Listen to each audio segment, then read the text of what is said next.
Hi, this is Steve with the Bull Critters Corner. We're This, here for Project Epoch. I'm here with Bull Critter John. I don't know which direction he is. I to your left. Fantastic. Then we've got Corinth and Son of Pookie. Last time we went through the world. We started setting up the geography of the world a bit. Tonight we're actually going to be stepping into the first age, and with the ages, we're going to be going through our rounds, building races and stuff. So that's kind of the game plan right now. But I'm gonna go ahead and pass the mic either to Corinth or Son of Pookie and let them talk for a minute.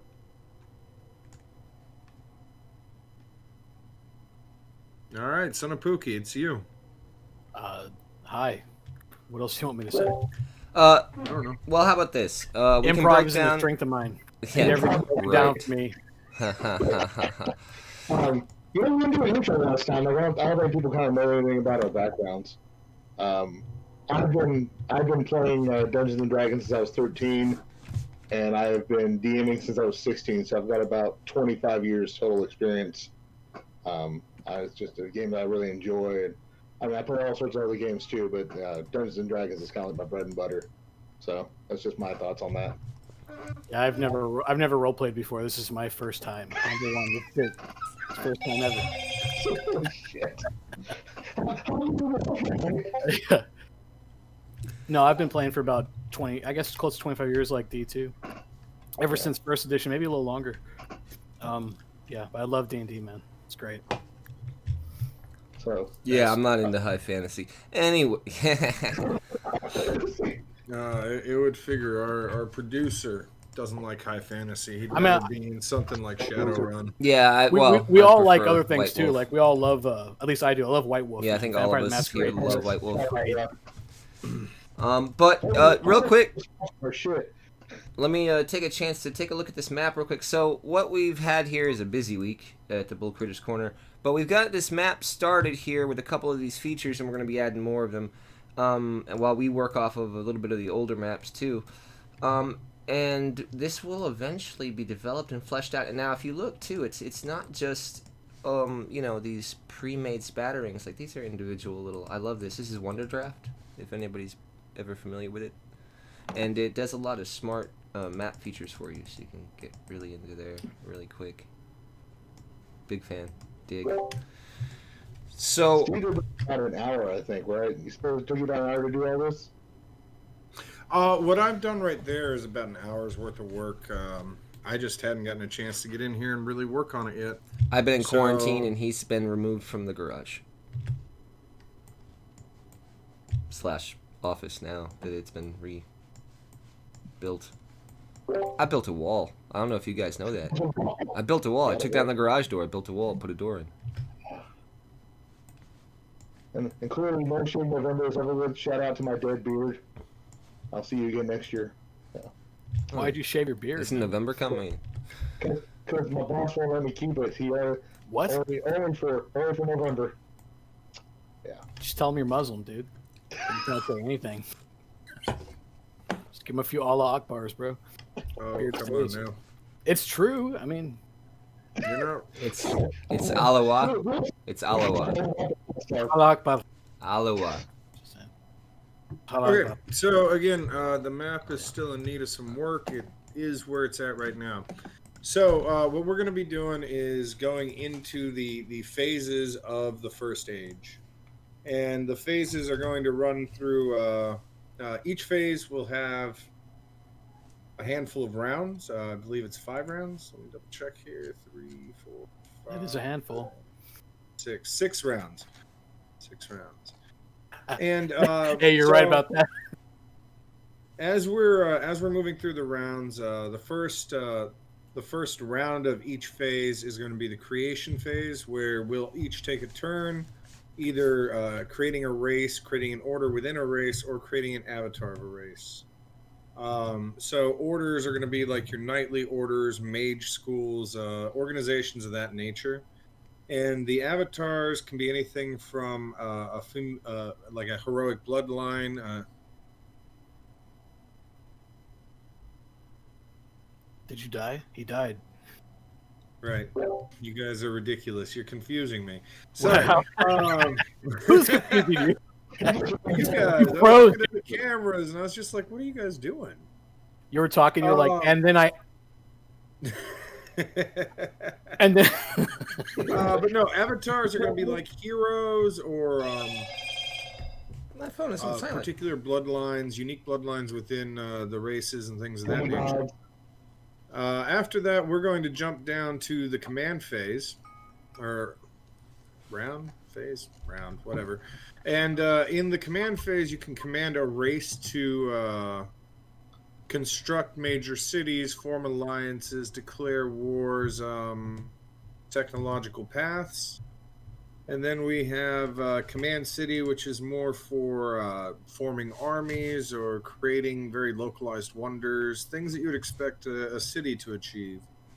The next option would be to command an order, which means you can kind of get an order to do something, join an army, do some exploration, spread a belief, quell a belief, possibly assassinate. I mean, the options are more in line with what those orders would theoretically be able to do. Our next phase is the conquest phase. This is where moving armies into different territories would be happening, claiming lands, making land claims. It's kind of what the entire phase is for.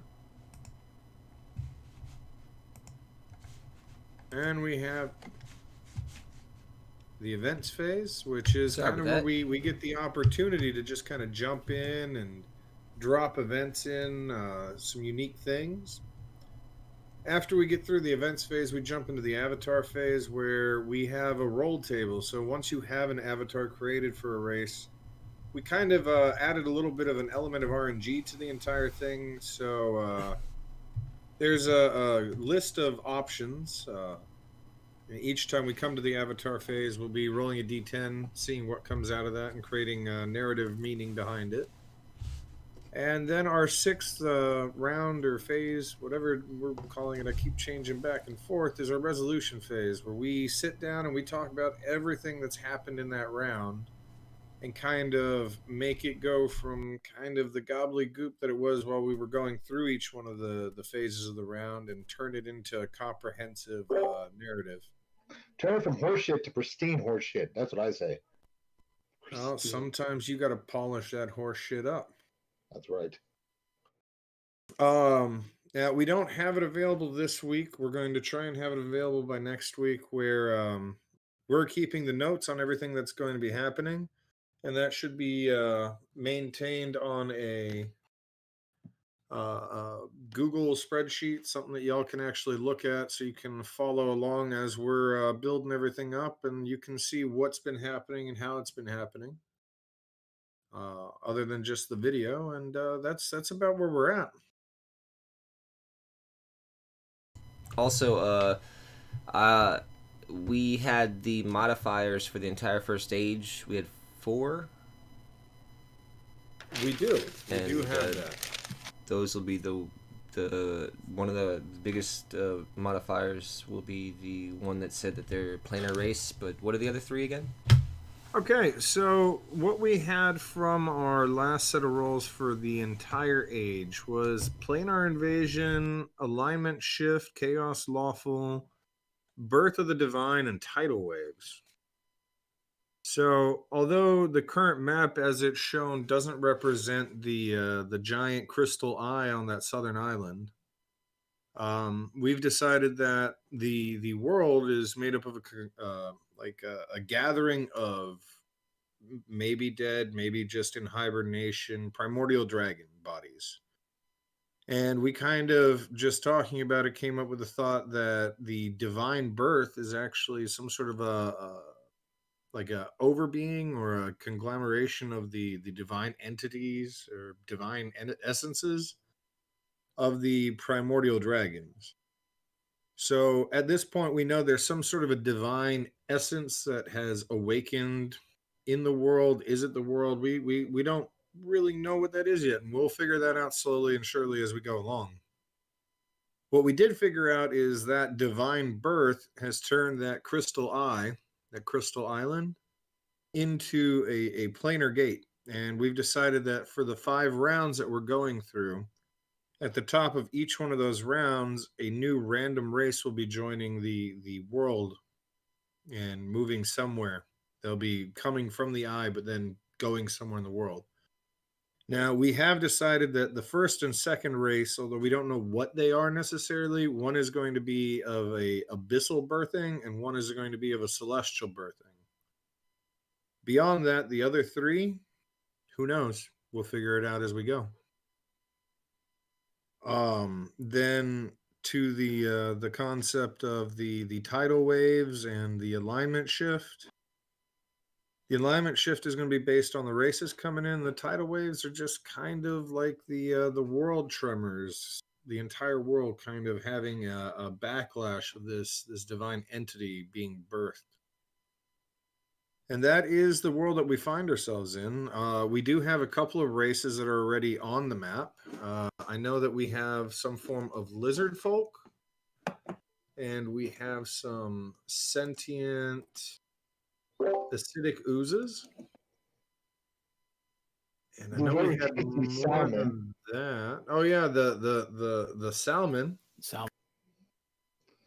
That's 3 of them. Didn't we have 5 races? Salmon. We also have metal bones, and we have sentient macaws. And Amazons, yeah. Yeah. The bird people, the macaws down in Paradise Island that John created. Yeah. Okay. I didn't create the macaws. If someone doesn't name their film during Paradise City, that's going to be a loss. Like that needs to happen.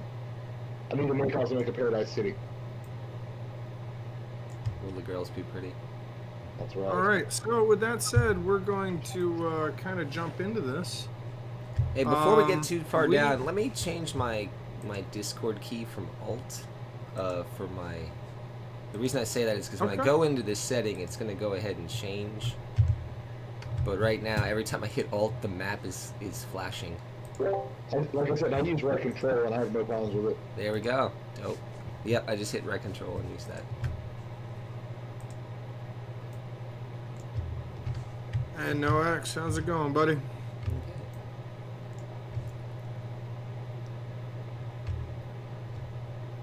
So we ready for the first stage? So, last time we just kind of picked who was going to go first. I figure we could throw some D4, see who's going first, and then just go around the circle from whoever wins the roll.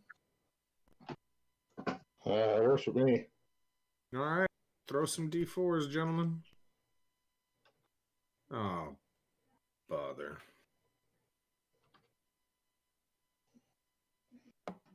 All right, so going clockwise, it looks like it's going to be me, then it's going to be Bull Critter John, then Corinth, and then Son of Pookie. Oh, shit. Anytime Pookie follows Corinth, it's not a good day. That seems to be the the order. Oh, we got some craziness going on here on the map. We are totally allowed to use the demons now, like, right? Like, even if we don't know what kind it is, we can just say, like, hey, this is the Avatar. Oh, wait. Actually, we have our first race that we need to add to the map. We decided that the first one coming in was going to be an abyssal race. Yeah. Do we have any idea what kind of abyssal race we're thinking? Slad. Like tieflings? Are we doing straight up demons? Slads, dude. Like Slads? I like Slads. slads. I like slads. Okay. New world to try to Also play pronounce themselves to frog, begin their depending on where you're abuse. from, but it's the frog guys, right? Is that what we're talking about? Yeah, From, frog. yeah. Chaos frogs.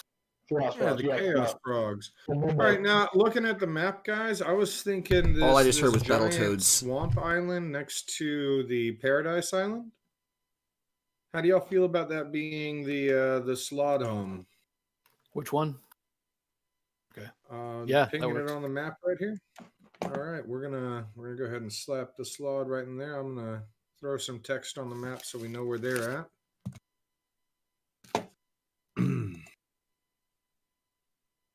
Put a box right here in the middle.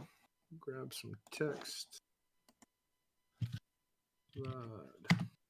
Oops. Nope. All right. Cool. Well, then for my creation round, I think I'm gonna actually create a slot avatar.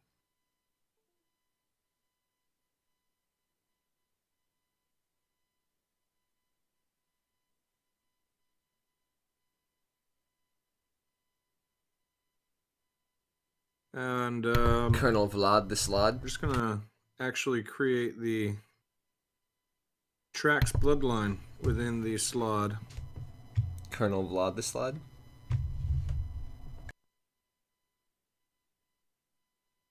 I'm creating a bloodline within the slot. So you're not creating an avatar? As an avatar, I'm creating a bloodline. Yeah. Yeah, it can be like kind of like when Urza built Gerard, where it was generations and generations beforehand that was set into motion. Yeah, we'll All see. right, We'll see D if that helps. John. Okay, so this chaos of world that just got created with progenitor god dragons that had something happen here makes me feel like just a natural race that should be pretty early in the world is dragon. I think that create race dragon, but I'm kind of on the fence as to what that should be because really it feels like it would be chromatic at this point. How about just a base proto dragon? The proto dragon, Yeah, like just go proto dragon. okay, yeah. Don't worry about the separation. Like when you go with the chromatic or metallic, that would be like the sub races eventually. And so I'm gonna say that, and I know on this other map we have here that Yeah, we the lost you. mountains are over here in that area, right? You know those ridgeline Which tops, mountains? the ones with the ridgeline that Oh, comes the off the spiny wing. ones. Yeah. Yeah, it's just to the right of those blue mountains. I hadn't found a good symbol to put them in yet. So I'm actually gonna say that over here on that left spine is definitely where any of the first of the race would be found. Although I doubt that they'd be doing anything like building a city. That, like where there's that fertile land below, that way they have like prey as other wildlife and things that they could be consuming could be around, and then they have a place that they could fly off to. Plus, it's a bit secluded from the other things, and it's on a high mountain, and it's near their original birth area of all of this dragon activity and death. And that'll be what I think for my beginnings. All right, Corinth. I'm gonna go and type his name in Roll20, but I'm gonna have an avatar for the lizard folk due to the divine energy that's come about in this world. He was going to become like he was like a higher form of these lizard folk, but Aquama, and he will probably. I'm not going to kind of go against the grain here. He's actually going to be trying to push more for like a more ordered structure with the lizard folk. He's actually trying to distinguish themselves. They're not. He's trying to pull away from the more feral side of the lizard folk. He wants them to be more. He wants. He possibly has some draconic blood in him somewhere. That might be what's going on. But he wants to become more lawful, more ordered as a society. Sounds interesting. And Son of Pookie.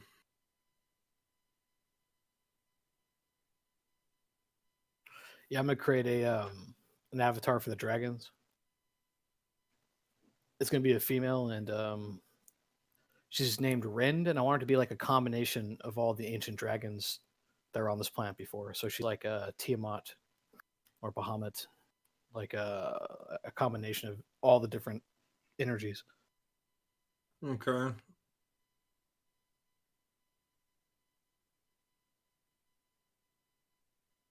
That sounds interesting.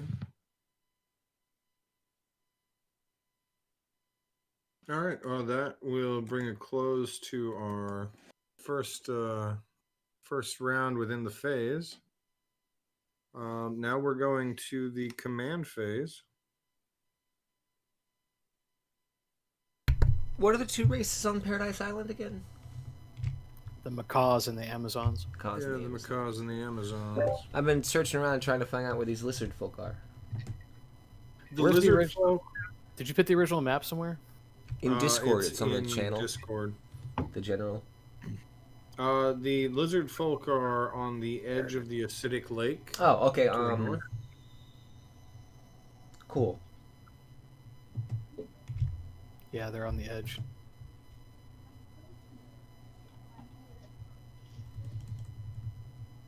I'm going to have the Slod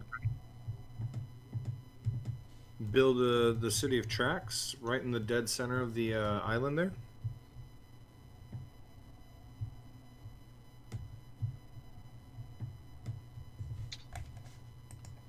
Can you ping it?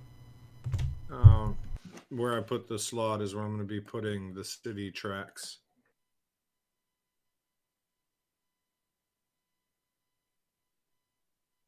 So we went away from that idea we had where when you create a race, they automatically create a city. I would say they probably have a city. This is just another city that they're creating. All right. Or a grand capital, maybe something like that. Not just we have a city, but like we have like a big city. I would say if the race is created, they probably have some form of reasonable city. That is something we had discussed before, and I think that made sense. So they're in between the macaw and the Amazonian folk. No, they're on the island next to it, I think. Yeah, if we They're on the have- island next to it. Not according to the JPEG I have right here. Yeah, you put on the wrong island. Supposed to be the island on the right.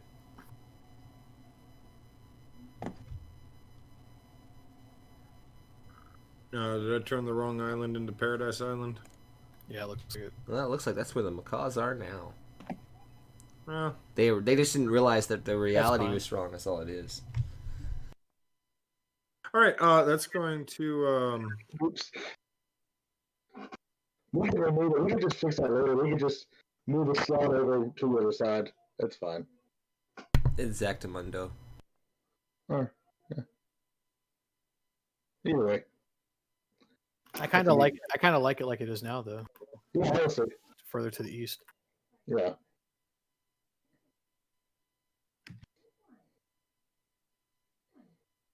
All right, John, it's your turn.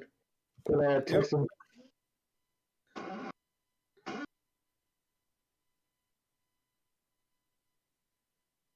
John's like, I'm trying to get sponsors, man. Get off me.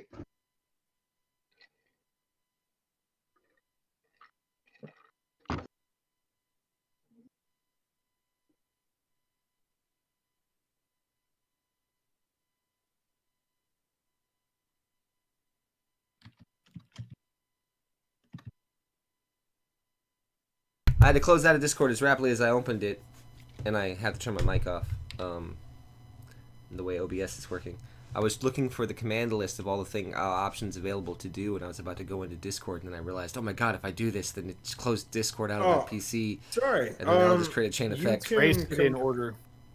Yeah, you can command a race to form a city. There's really not enough connection for alliances.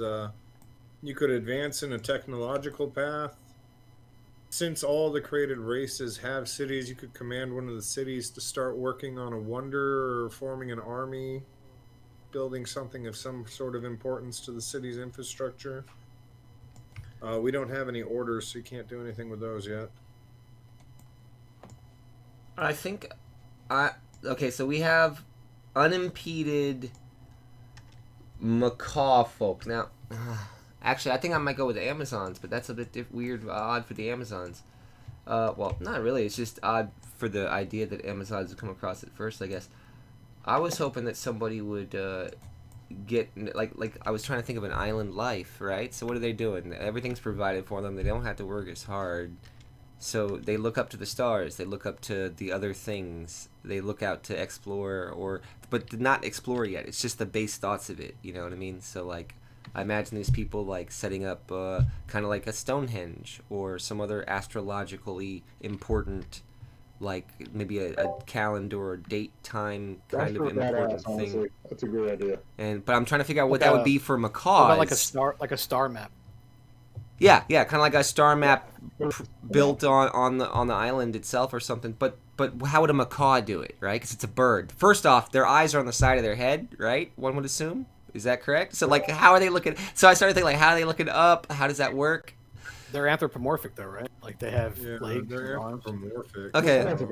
Their eyes don't necessarily need to be on the sides of their head. Okay. See, I like. I guess I do kind of like the way high fantasy allows you to be free to do that. Yeah. So that's what they are. They build some kind of astrological architectural piece that acts as a star map for the area of the prime material that they're all in.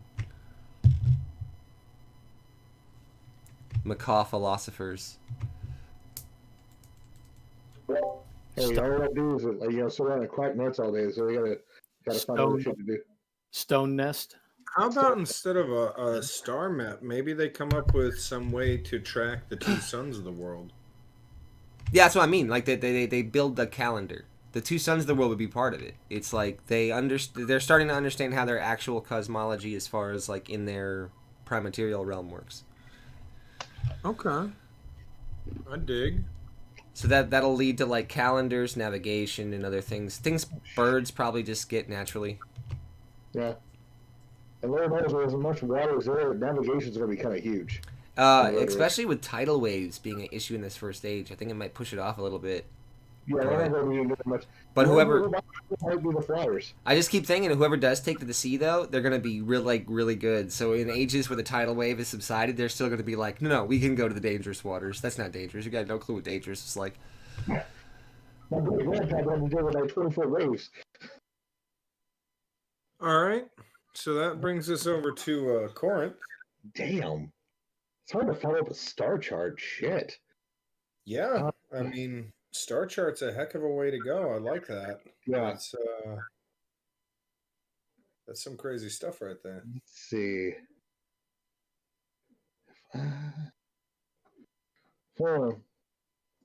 Let's have the minimums. Let's have whom? The minimums. I want to do something with them as far as like building a structure.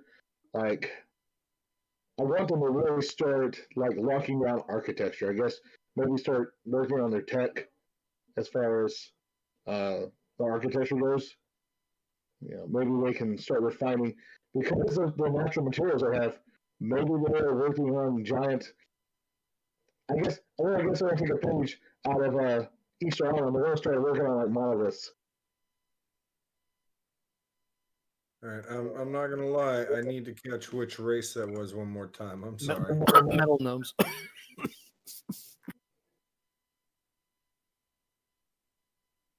Y'all both talked at the same time. The little Metal gnomes. yeah, the tiny little metal gnomes. Oh, we did have metal gnomes, didn't we? Yeah. Right up there. In the pink. Yeah, I forgot to place them on the map. Okay, so the metal gnomes work on architecture. It's a liquid metal in the skeleton. And how was that island again? D. Or Corinth? It's to the northeast of the Paradise Island. No, I know where it's at. I'm saying, there was something about the island itself. It was like They could form knives and stabbing weapons. Yeah, it's like liquid metal. The whole area is liquid metal.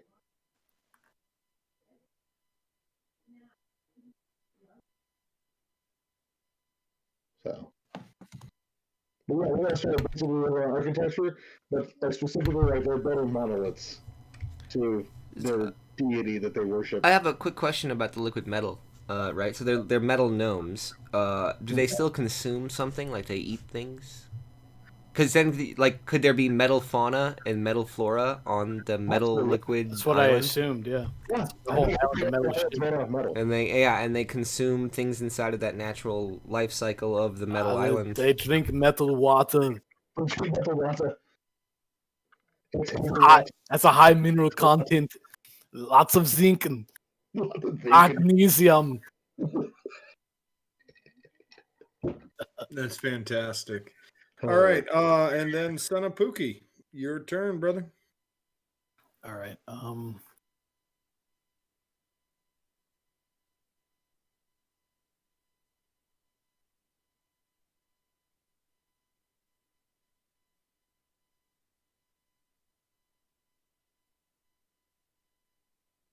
I know, right? Right. That Star Trek shit fucked me up. Like, it was hard for me to go, what the hell did I follow up with that?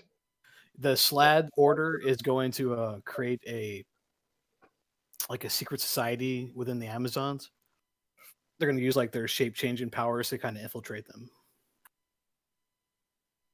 That's what they're going to do this round. We're going to penetrate the Amazons. Yep.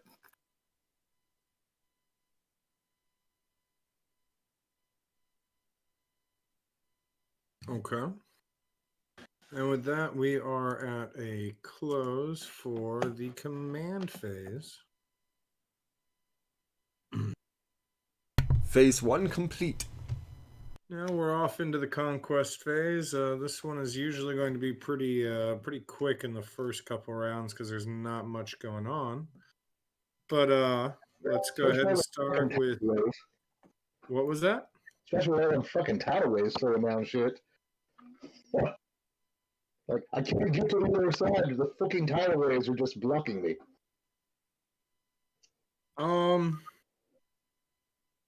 So I think that the sentient acidic ooze is essentially going to, as a race, literally claim that entire gigantic acidic inland sea as their home territory.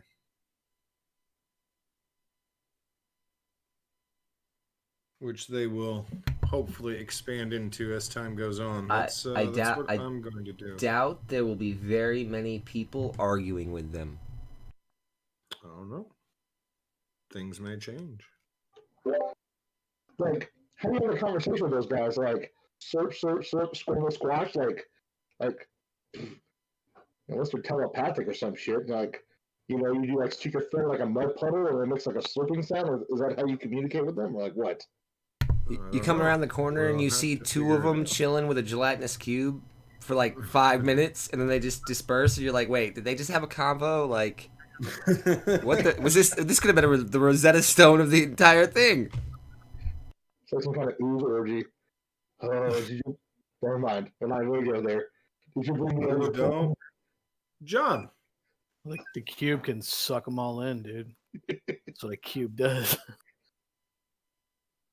I was looking through the Discord on the other thing on the laptop to try to find the list again. So in this phase, what are the options? Everything's so porous. Right now, most of what you can do is start wars or claim territory. We don't really have any armies going around yet. Command order, command city, command. No, this is the conquest phase. Oh, and there's nothing. This was your phase, dude. You pushed this. We will need this phase later.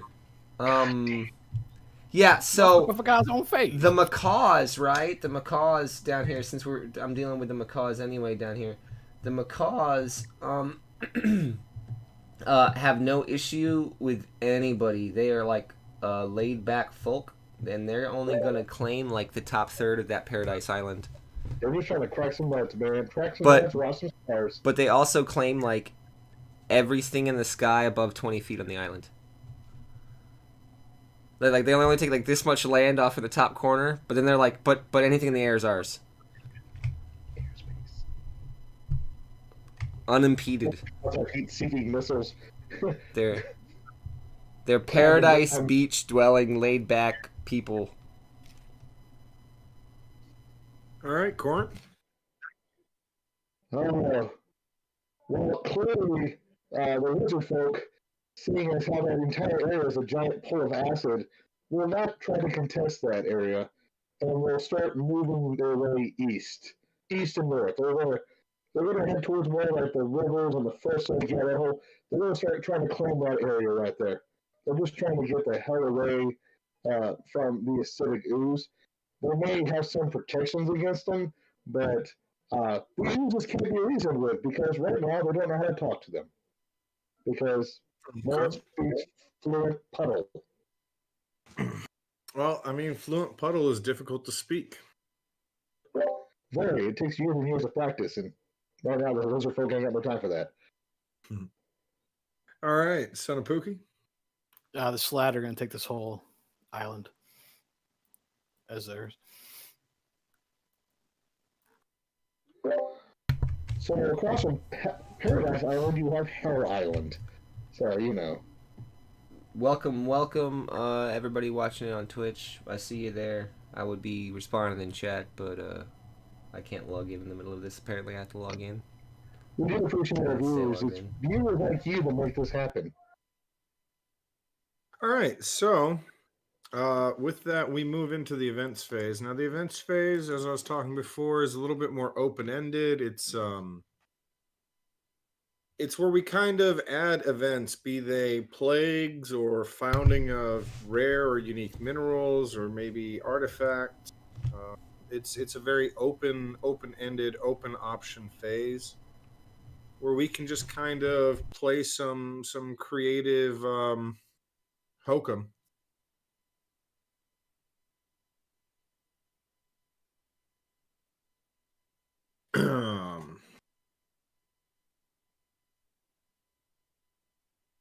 And with that said, I guess I have to start off the events phase.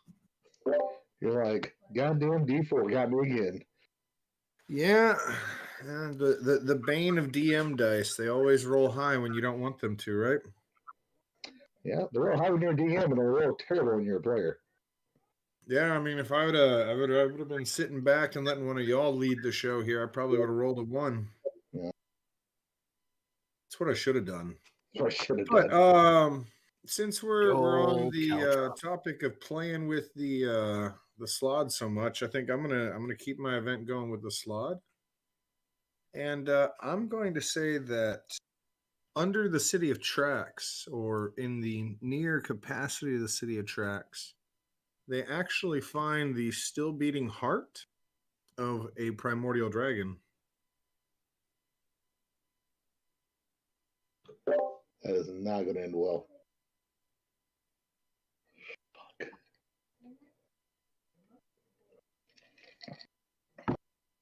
My heart belongs to you. And with that, we're going to pass the events phase over to John. Hello. When they can't discover marijuana, shoots him around. I want to move up and I want to see if I can get something else going down here. That top right area we have here, I'm going to bring it up on the map. And I'm going to ping it. Boom, that water. What was the modifier? Yeah, there's a giant coral reef in there. That's a giant coral reef, okay. I haven't added it to this version of the map. And remember, the northern edge of the world and the southern edge of the world is giant, like, black dust deserts. Giant black dust deserts. How far along are these slod-like folk? What do you mean? Well, I mean, like, That's the question or what? like as far as like their noticeable impact on the environment in their surroundings. Like, if I were a macaw flying in the air, would I be like, "Oh my God, hell is on the loose"? Deforestation, I'm sure. No. You don't think it would be that? You don't think like a visceral psychotic slod would be like, I don't know, seriously changing the environment? Yeah, over the course of like 50 or 100 years. I think once they get settled in, it will become more chaotic. I don't know about deforest. Oh no, we just lost Son of Pookie, and it has moved everything around, and now he's joined back, and we're good. Yeah. I'm gonna say that in the early and tumultuous stages of this world and its progenitor races, progenitor dragons inside, that along those ridge lines where the dragons have actually taken in their place and where uh, Son of Pookie, I believe, has made the avatar. In that same ridge, but on both sides, all of those volcanoes are going to explode in one eruption. But this is the thing. It's a very it's an ejecta eruption, so it's mainly ash and discharge being thrown out, and it's visible from the Discharge. races all across the world. But other than adding even more fertility to the lands, it doesn't have any real negative effect on, say, the dragons, for instance, Yeah, I in bet the it adds area. fertility, right? I get him. It was discharge of fertility. Good lord. You gentlemen need to get your minds out of the gutter. I'm talking about holes exploding with lava magma. Yeah, you're the one that's blowing tops, dude. Yeah, we don't have those out of here at all. Blowing tops All day, all day. all day, every day. All day, every day. And so we're in a fire. Also known as Chlamydia Island now, or whatever, you know. yeah, and we for the Twitch folk, we have fixed the lag issues from last episode. Yes, except now I'm the sacrifice paid.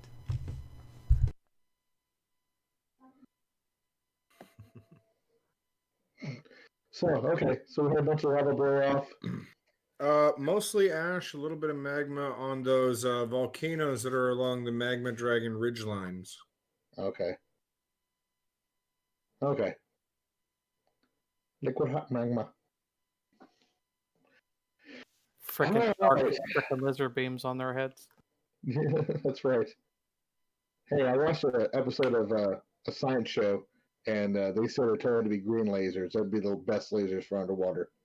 But anyways, let's see. We need an event. We need an event.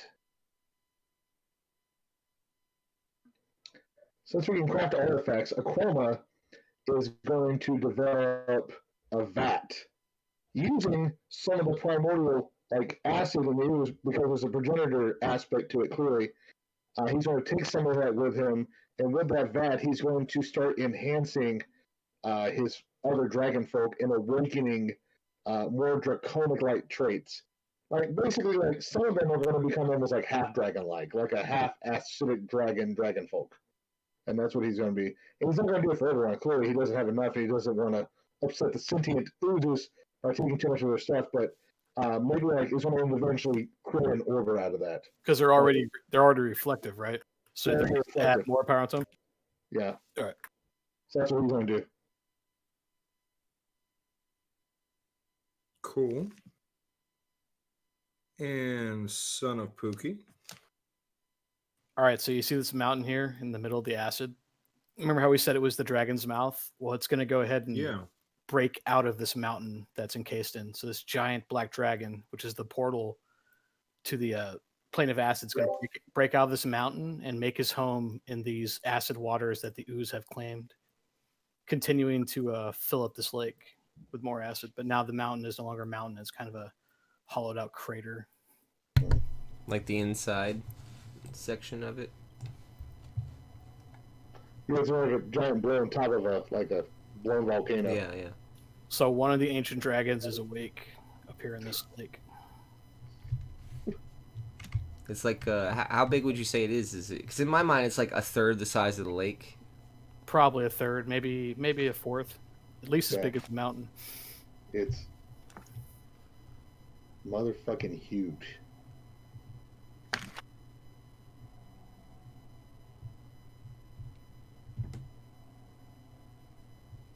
Okay. I only know this because I read this story to my children, but there's like a ancient like Irish story about like how a dragon created Ireland, and that's what I kind of envision. All right. Yeah, I got a So lot Uh, with the events phase done, we've got our avatar phase. And currently we just have the Trax bloodline and We also have Acroma. Yeah, and the dragon that I made Rend. So there's And 3. Rend. Yep. So, with that said, I'll go ahead and start us off on these random rolls for the Avatar events. 7. Okay, so the Slot are going to form an army. The Trax family line is forming an army of infiltrators.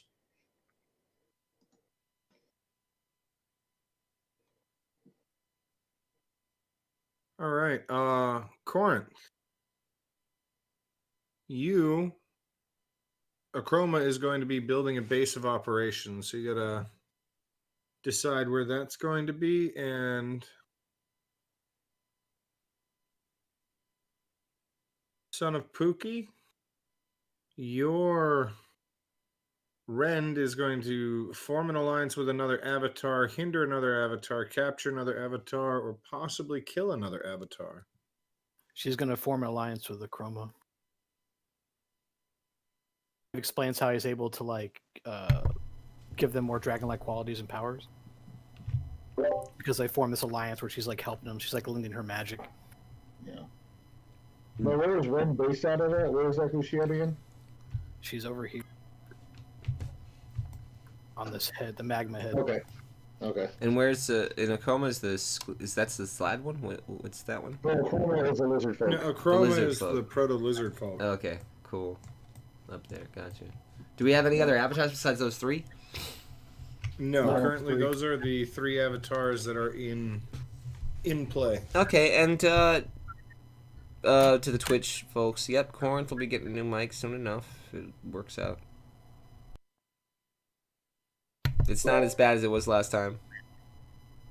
I'm trying to get better at that. I'm sorry. A lot of it might be that, actually, whether or not you're like looking right at it or something. I don't know. I think honestly it'd be just better to find a way to get you another mic. We'll take care of it. We got you. Some of us are poor, man. Like, we're working on this shit. Some of us. What is Chroma's base of operations looking like? Honestly, he's going to probably do it right there, east where those 3 rivers really collide. That's a really good spot for it. Pittsburgh. Okay. And just south is a large water source, so that's a good spot for base of operations. All right. Do you have any idea what you want to call it? What its purpose is?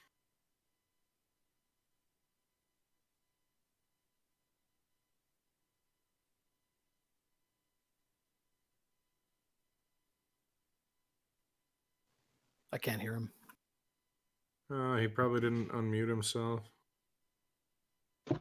Sorry. He is going to create a temple, clearly as he's trying to bring his people to more draconic levels.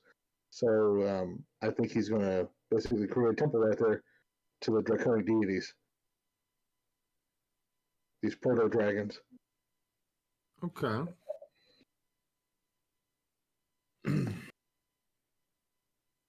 All right, and So almost like he's her cleric now, or he's like her avatar,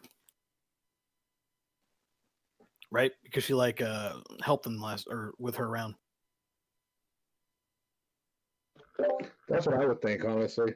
Valkorish is what I would have named that area.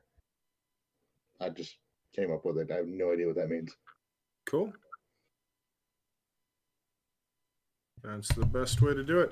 All right, so with the avatars phase done, we're going to move into our resolution phase. Just talking about things that happened in the last round. I'm curious. We have the Trax clearly playing some infiltration games with the Amazons. What is the overall goal with that? Do we know what are they just trying to corrupt the Amazonians or infect them, right? Put them slatty eggs in there.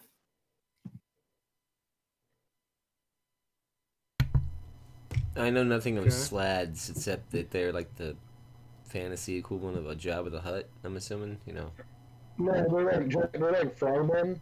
They start off as frogmen and eventually become more powerful versions. Like if they plant their eggs in certain things like magic users, stuff like that, then they have different colors, different forms. But basically, like as they grow, they change and they metamorphosize into other things. But that's generally what they do is they plant their eggs in combat into other creatures. Okay, and then they just take over the creature through breeding. Yeah, it gestates and then it busts out of the body, kind of like Yeah. a face hugger, like Okay. Alien. What about the McCall folk in their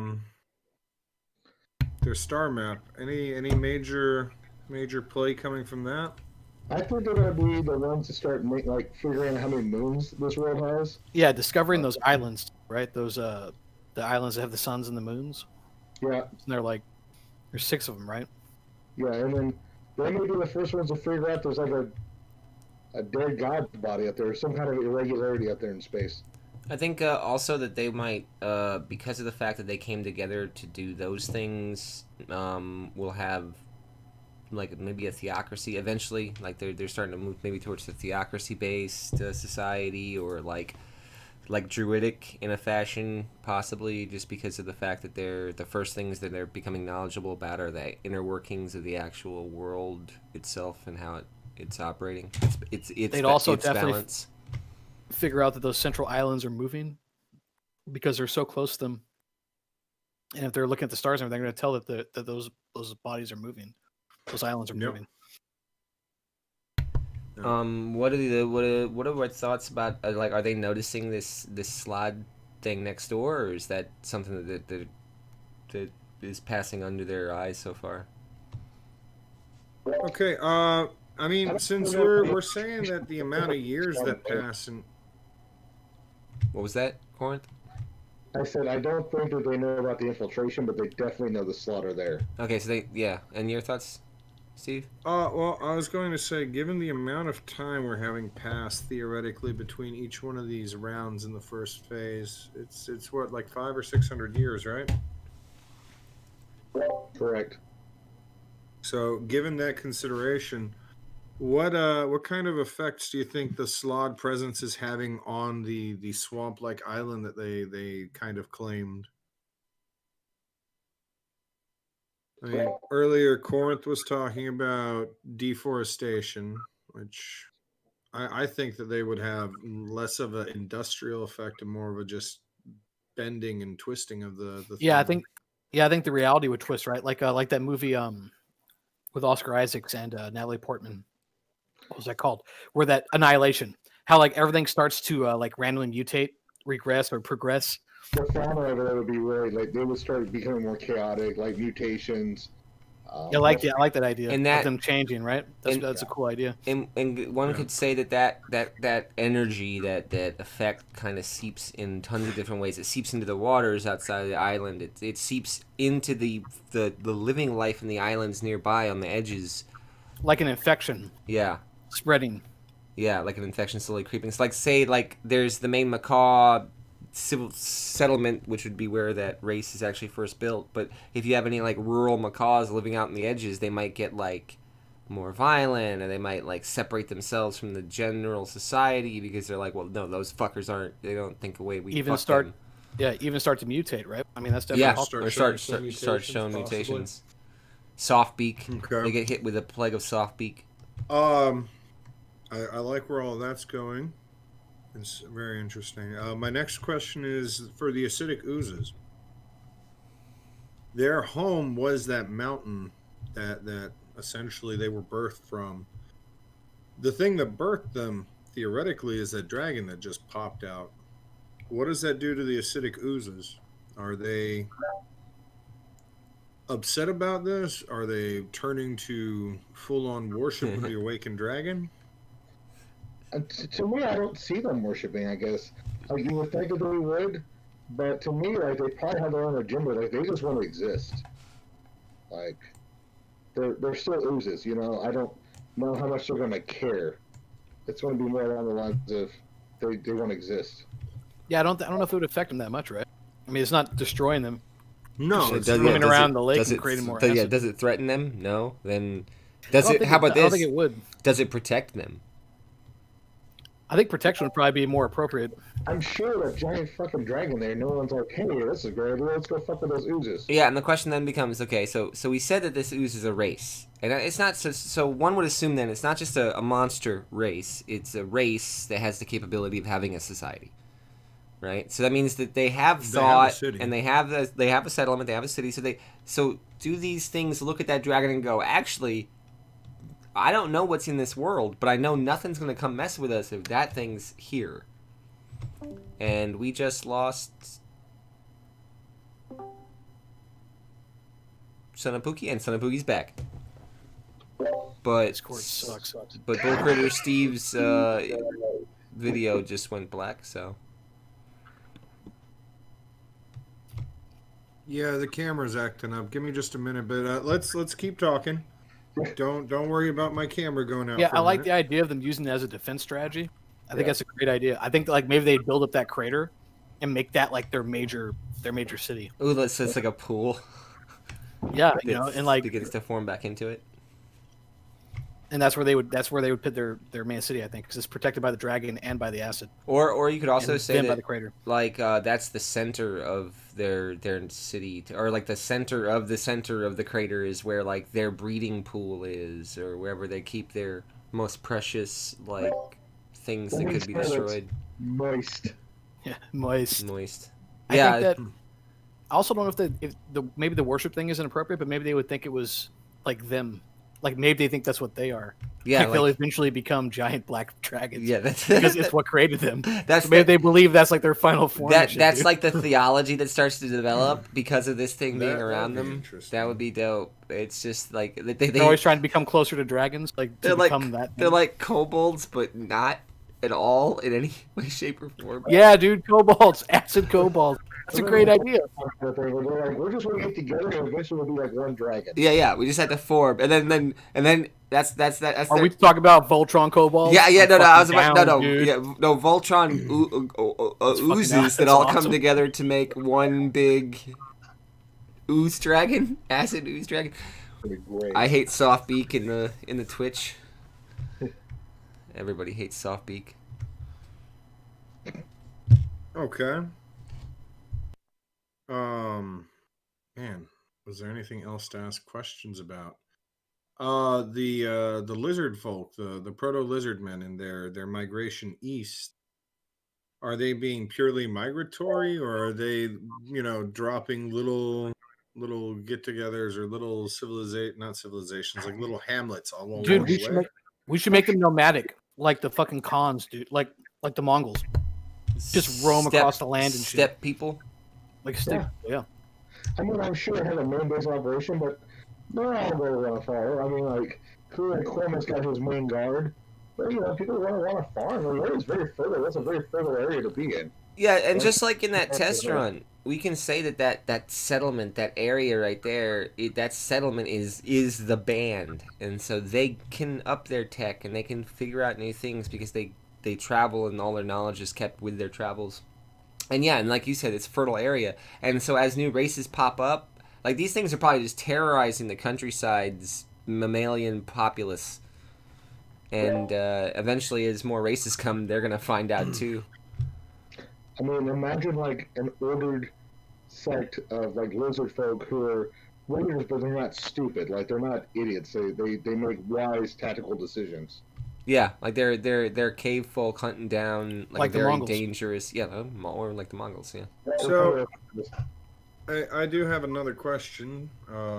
Just moving through the things that we kind of had going on here. Rend is a proto-dragon avatar. Probably the closest thing to a divine version of the proto-dragons that exists on the plane, on the Prime. What is Ren's personal take and personal thoughts when it comes to the concerns of this primordial dragon suddenly awakening?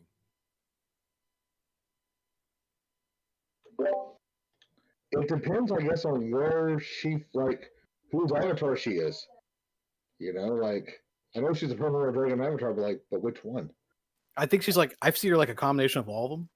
So I think that she would view it as like a challenge to her power. So the thing coming out is a problem for her. And she would have in charge of the newly awakened deity that came from this Yeah. world, right? Yeah.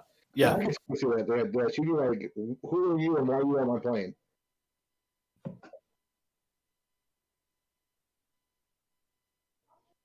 And so I know nobody wants to talk about it, but let's sit it down for a second and ask ourselves in the, what you said, 500 years? Or what is it, 50 years per round? Whatever, how many years it's been. 500. What's 500. going on? In the 500 years, what can we say at all about what the Salmen have done? We can't. They Actually, swam I don't even upstream. know- I don't even 500 know where they years. are on the map. John, do you remember where they are on the map? Yeah. In the ocean.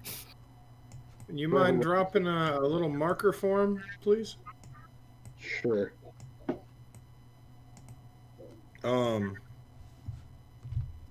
Okay, Corey. I actually have another question that just is kind of something that got me thinking. The acid dragon is awake. It's one of the primordial dragons that kind of made up this world. Should we add that primordial dragon to our avatar list, or should we leave it as a rogue agent element of the world? I like it being rogue, more like a resolution or an event, as Okay. opposed to an actual thing that has goals or an agenda. I like that. I just figured I would ask. I don't know who his actual motive is, other than just to exist. I dig. And also, this thing that now exists in that form might not exactly be the same thing, like one for one that This was is in true. that locked battle in the first place.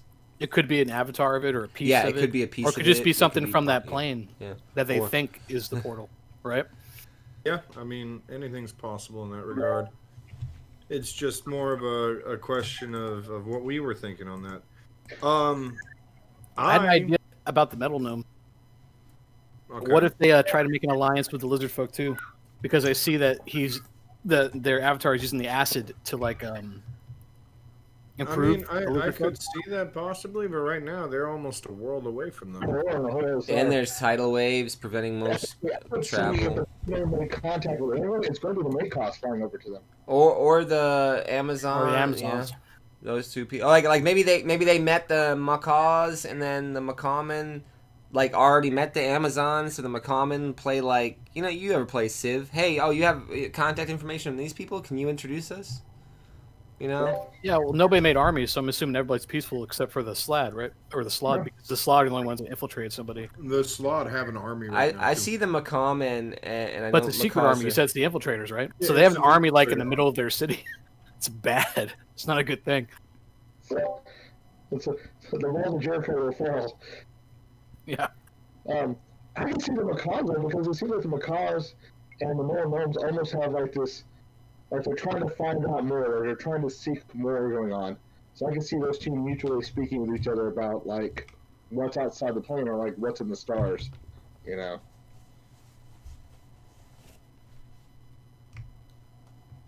It's gonna be fun. A lot of people gonna die. So much death. So much death. What's the slots? Do the slots have a natural mortal enemy of any sort? At least we can't talk about. Law. No, I was like an archon of the dog person thing or something. Celestials. Hound Archon? Yeah, Hound Archon. Hound Archons probably, but anything from Mechanus, Yeah. anything that tries to bring structure to reality, to try to bring conformity. The weave. But we can't talk about it. So. The weaver. Okay. So A lot of stuff going on this first round. This is actually a much bigger resolution phase than our last go around at this. I mean, where the hell is on that head, John? Oh, where is that? he's just being doofy, I guess. Okay. Oh, All right. So unless anyone Can't else see has John. any other, Cleveland you can't Browns. really see it, but if anyone else has any thoughts on resolution for this round, Honestly, I think the salmon are actually probably exploring because we can easily do it. They're just probably they might be exploring that. They probably have found a giant island just south of them that's like raised very high off the ground, and they're probably like living in the real area south of it, just because why not? It's a very protected area. No. They're just moving around. I They're remember that area seasonally as the world shifts around becomes the water recedes and it becomes like a giant bog, and then the water comes back and it floods again. they're probably the first ones to find out the hard way.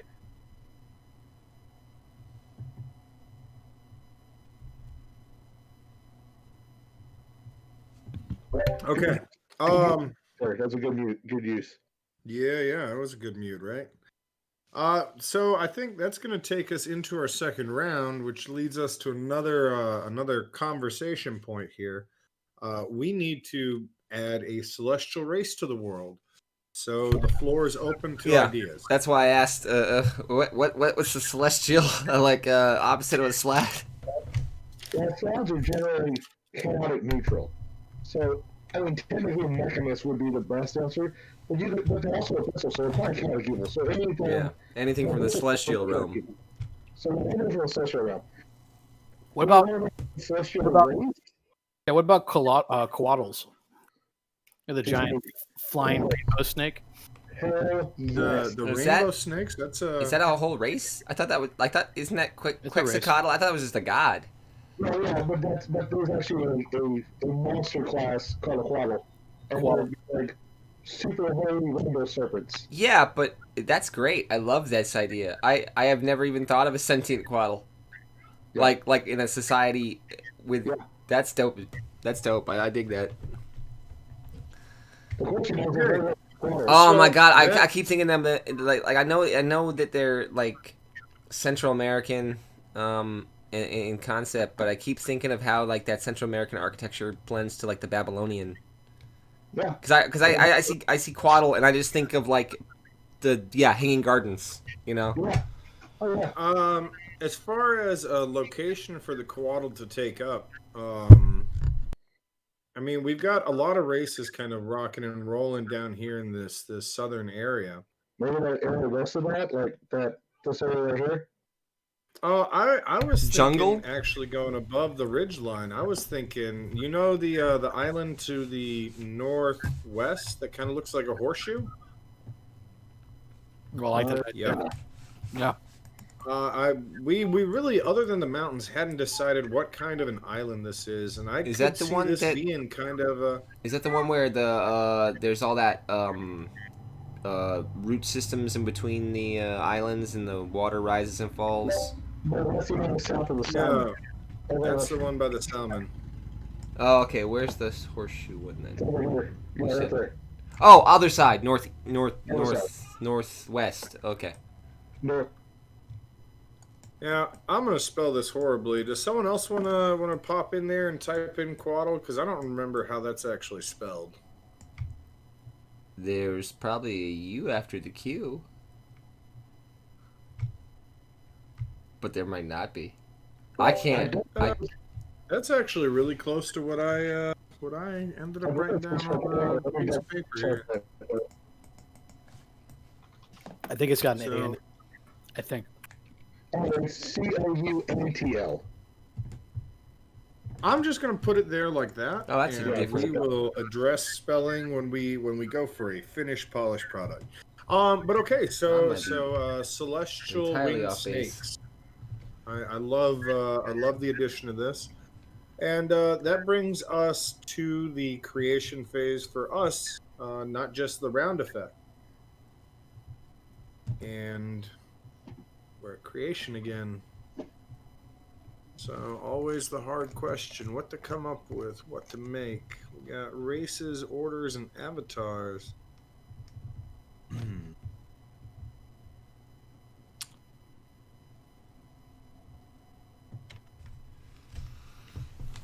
Hmm.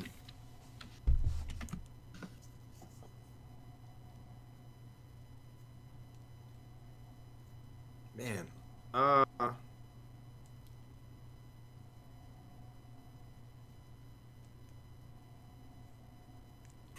Darn. I think that I'm going to create an avatar for the acidic ooze.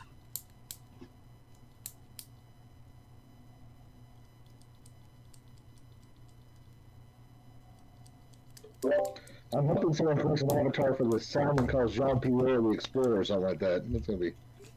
And I had an idea for an order for him just now. The hard swimmers.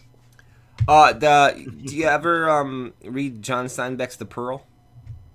Pearl divers, or like food, but it's not pearls. Instead they dive for some delicacy that's like deep in a thing somewhere that's hard to get to. So they have like a the yeah. the acidic ooze avatar is going to be the ooze Kuzzis, Kuzzis, and he is the champion of the black.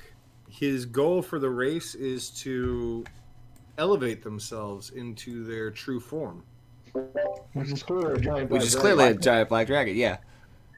If you don't turn into one, you haven't been pious enough. Can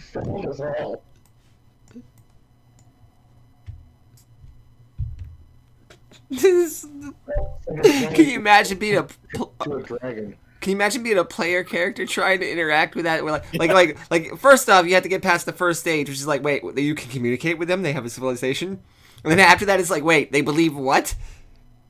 But you realize what you are, right? Yes, we're the descendants of the Great Black Dragon. We come from his bosom. The Great Black Ooze, dude. Yeah, Great Black Ooze. Yeah. He just got so strong he hardened himself. That's right. John? In the future, I do suggest we start moving around the order stuff so everybody gets, I don't know, maybe not. It worked during the trials. Last time. It worked during the... Oh, is it? I thought it was just going to be clockwise again. Steve was last time. No, Steve was... I thought Steve was first. He was last. No, he was last. Huh? D was first. I was second. So, yeah, that's the order I'm going to create. So here's the idea, right? We got tidal waves all throughout the world, right? That's making the water real choppy and messed up. You're creating an order? Yeah, I'm going to create an order for the salmon. Yeah. And the salmon, what it is... grilled salmon.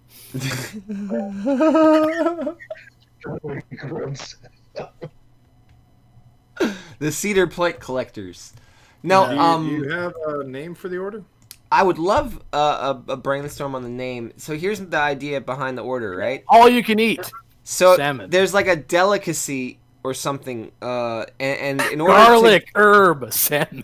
In order to get to the delicacy or to the item, which I really need to think more about, they have to like swim through rapids that are around like rocks and things. So because of the tidal wave, so they have to like fight. Against that, and only the most successful, the strongest swimmers, the fastest swimmers can actually like get through that area to get to the thing and get back. No. And it's like a test of their. That it should be something that's in stream, or maybe it's. I'm not thinking of stream.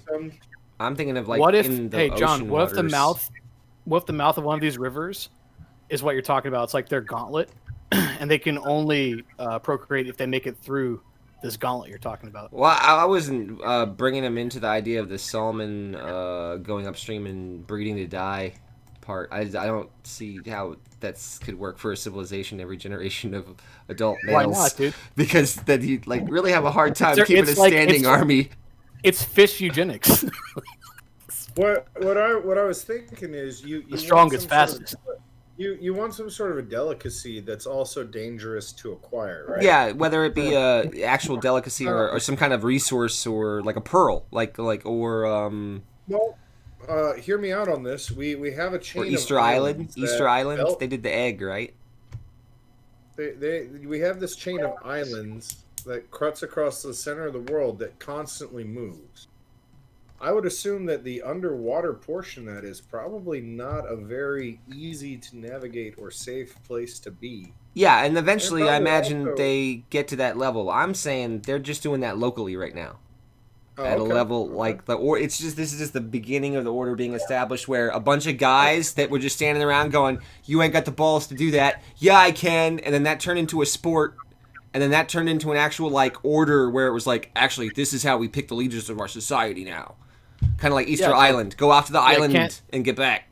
Can't the end result be the end of that 500 years? So you could have them like going through the snow caps or whatever. Of the Okay, Central Island. yeah. If we're down to say that they spread that far, I'm totally down with that. Yeah, That's I mean, what they, it's 500 years. So that's what they did in the 500 years. They just swam a lot. How about the Crimson Raiders or the Crimson Explorers or something like that? Yeah, I'm dead. So if they make it through the trials, they're like the strongest, right? Yeah, and then and so they dodge in between these rapidly, or the hardest parts of these. Almost like a ranger order, maybe, or a paladin order. Ranger order. Ranger I like order, a right? ranger. Yeah. Like they protect the seas. So they like use. What about something like Tidal Master, or something like that? Dude, I like the idea of them using the tidal waves.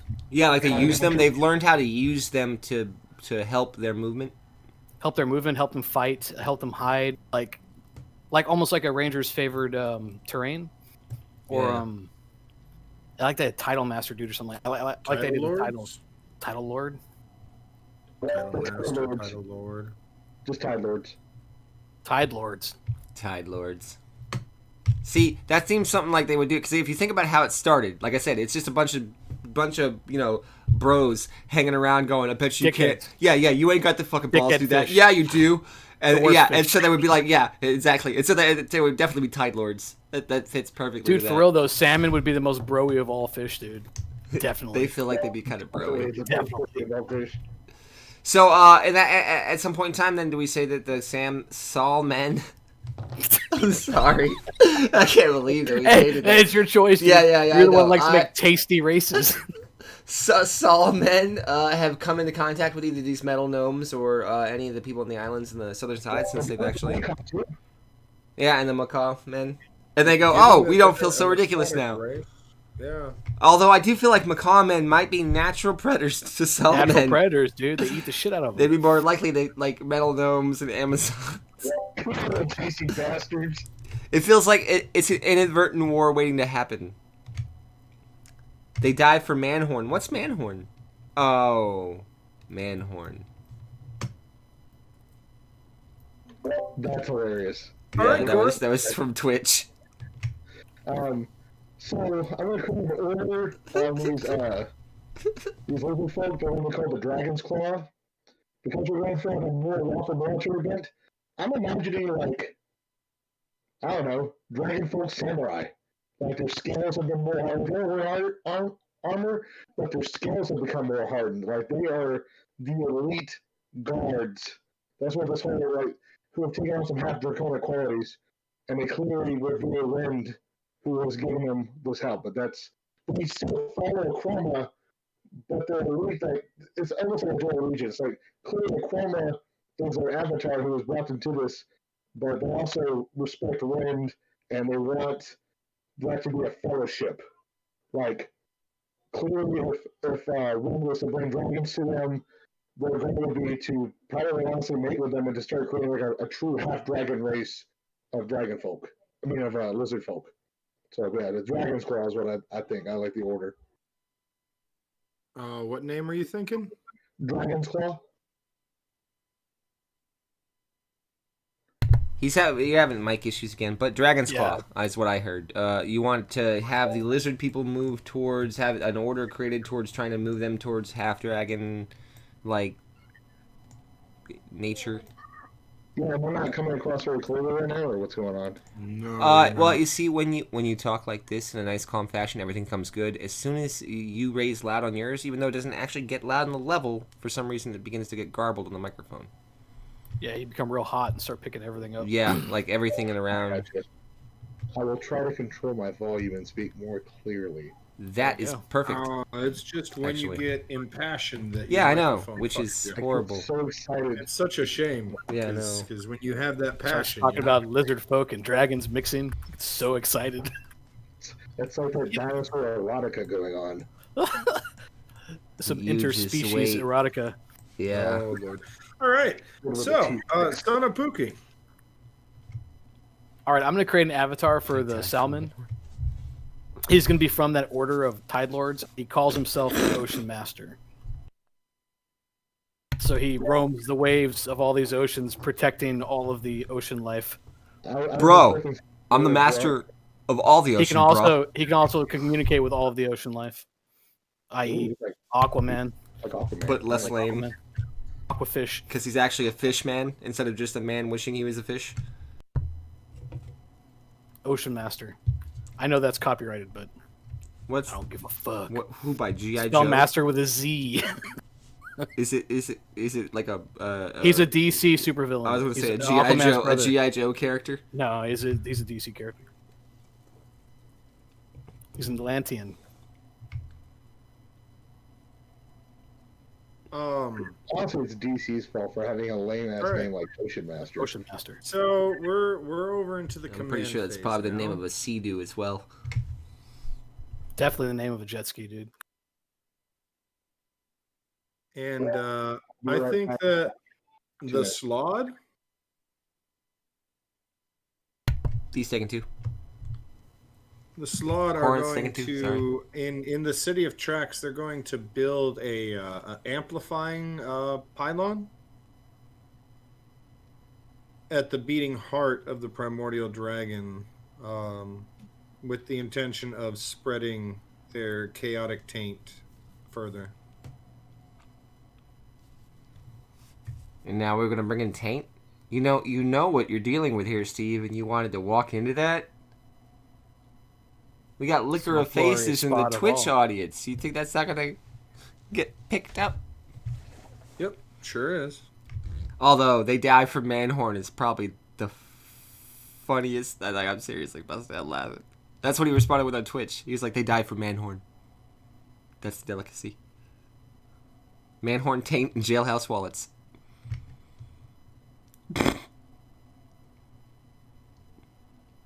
Where else do you keep your crystal meth? That's where I keep Is mine. Prison. My purse. jailhouse wallet. In between the toes. All right, John. Didn't I just do create order? We Yeah, are on you're command. commanding. Oh, I'm on command? Okay, command, race, city, or order. Like Steve built a wonder. Yep, I did.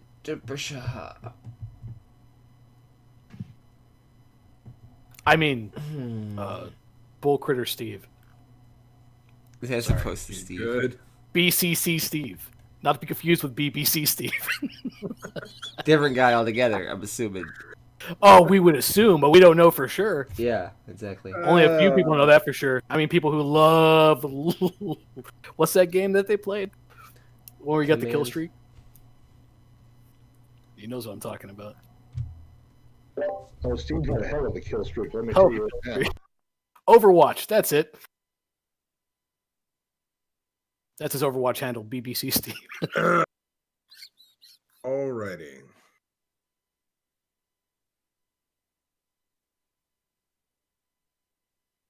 So what are you thinking, John? I'm gonna run the natural progression here and say that the order of Salmon Bros, the Tide Lords, because Tide Lords. God, they sound so. And they ride sound on like Tide such- Pods. Wait, stay with me. They eat the Tide Pods, and that's where they get their power from. So, Tide Pods, kids. Don't do that. well, no. Now all I was thinking is like what the Tide Pod is actually a metaphor for is like. What they do is they carry Okay. around Get back half on- of get their back on egg topic, sacs kid. Come with on. them in order to consume them in order to gain more energy. Anyway, so I'm going to say command order, and under this list for command order, exploring unknown regions is one of the biggest things. I'm going to say that these people in Don't this say the order, Don't say they explore the tank. Don't do it. no, I'm going to Okay. say that they explore the whole of waters. Okay. Like that they just send folk out from the order to be like, nah, have you been here? If you haven't been here, then you're nothing, brah. What? You ain't been over to where they have this thing? Then you ain't shit, brah. And so it just turns into like a big dick contest of exploring. They'll be the first cartographers, like true cartographers of the ocean. Who? Okay, Your time. that's interesting. I like it. Yeah, but also Time I don't know how basis much they write preparation. down as much as it's like word of mouth and and like It might be very and some of word it's mouth. bullshit. Yeah, no, man. I went to a mountain higher than that. Nah, man. All right, Corinth. I think the metal gnomes, after meeting with the Makaw, are going to assist the Makaw and take some of their metal over to the Paradise Island, and are going to help build a giant telescope so that they may help them view the stars as a sign of peace and alliance, basically. Do the macaw actually have a named city, or is it just No, they don't have any. okay? No, they don't currently have one. They only have like a They- henge. The city of Fruit Loops. Fruit Loop. Giant like Fruitolapa. loops. Fruitolapa. Fruit Loopia. It's Paradise City, let's be honest. Take that as a no. Fruitolapaton. Your idea has been shot down. It's Fruitolapaton. We can give Amazon's Paradise City. You'd rather the Fruitopia. Amazons be full of the Paradise City than the Fruits and Loops. toucans. All right, and Son of Pookie. No, I'm just saying you can get away with it. You could be like Fruitolapaton, and no one even understands it. Fruitolapaton, dude. That's Yeah, not bad. I like that. Fruitolapaton. That way it's like hidden. But not well. The Slod order is going to. They're going to take over the Amazon's city. So they're going to use their army, and they're going to. Well, no, that's conquest, right? It's conquest. Okay. They're going. The order is going to create their own government within the Amazon city. A republic.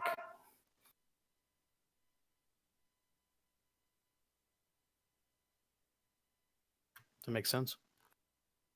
A governing body. The next round, they're going to crush the resistance.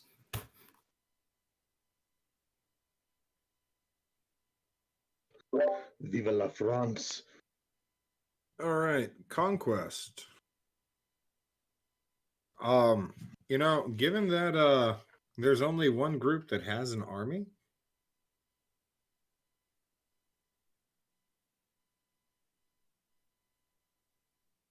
I'm going to say that the Slot already having so much action going on down with the Amazons are going to move their army of infiltrators into the Macaw Society with the express goal of essentially kidnapping all of their top intellectuals to expose them to the now tainted primordial dragon heart to see what will happen to them.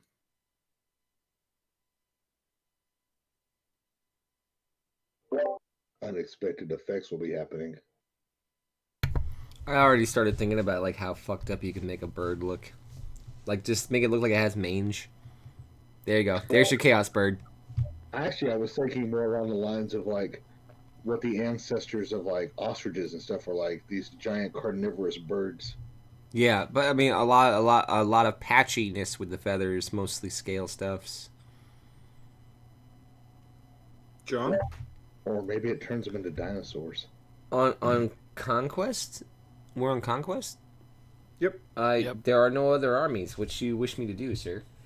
Well, you can create armies during conquest too. It's at the bottom there. Oh. Yeah, we did add creating armies to conquest. Oh, okay, then yeah, that needs to be a thing to done. Yeah, okay, so actually we're gonna go ahead and say that see the macaw, I feel without an avatar or a certain person leading them, this society I envision the macaws having probably wouldn't mount an army if they didn't feel like they absolutely had to.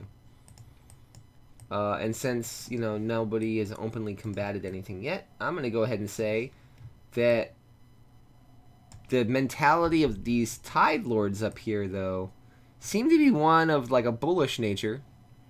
And so they're just going to have a standing army now that they've just discovered there's a ton of people around the world that all seem to be having their own agendas. And they're like, you know what? Just in case, let's get ourselves some, like, bros with weapons. Are they called the Bro Lords? Nope. I got no clue. They're the standing army of the Salmen.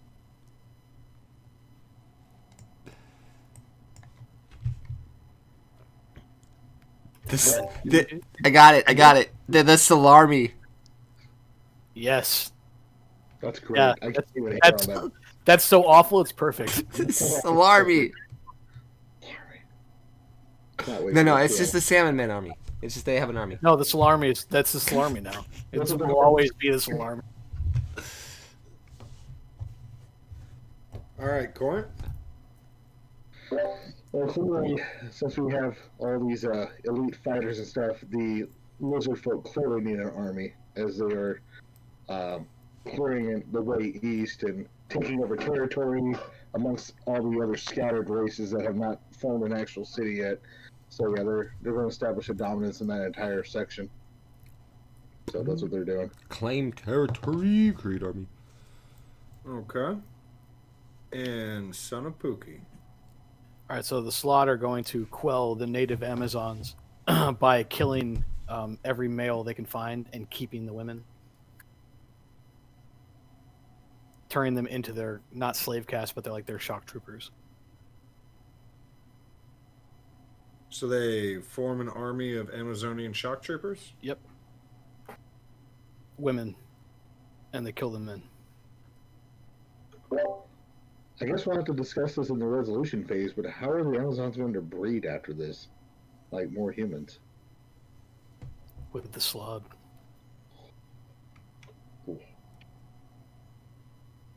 Okay. Oh my god. That's not a great way to go. They're gonna be screwed. Give me some of that sweet frog dick. Schnoo schnoo. No, for real, I don't want the schnoo. No, I for real don't want the schnoo schnoo. Y'all can keep the schnoo schnoo wherever the heck it's kept. Curiosity, because we didn't necessarily firmly set our timelines for tonight. How late can you go, Corinth and Son of Pookie? I can go as long as you guys need me to.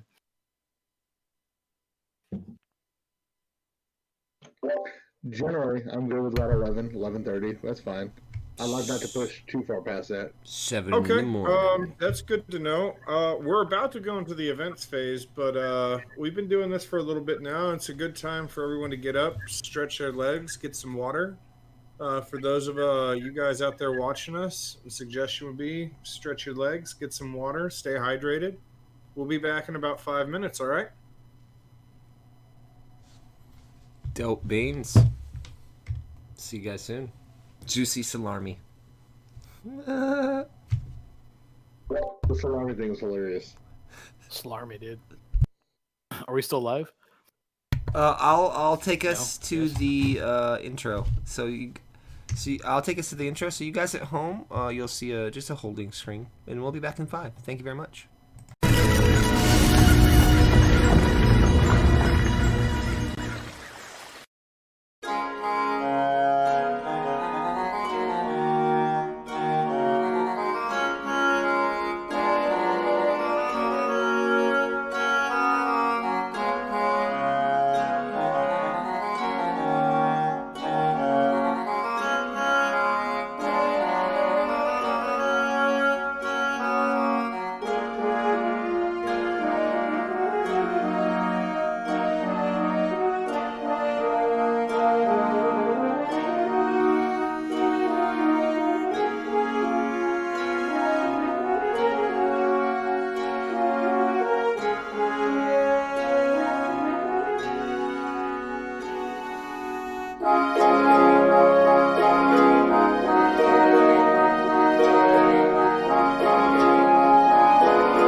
And we're back. Hey, welcome back, everyone. We're going to be picking up with the events phase. So that's where we're at, events phase. We need some sort of an event.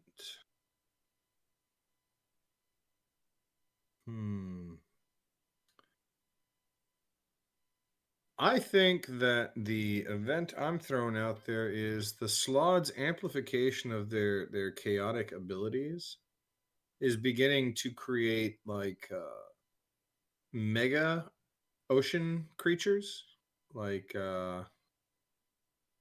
giant sharks, like sharks that would be big enough to bite through like galleon sized ships, giant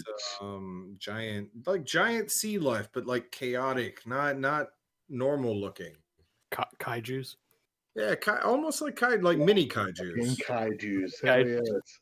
Mini kaijus. Stage 1. Stage 1 kaijus.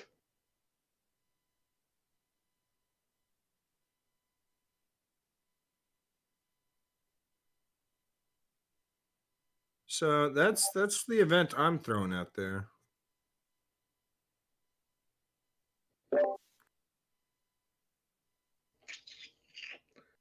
All right, John. Dazzle us.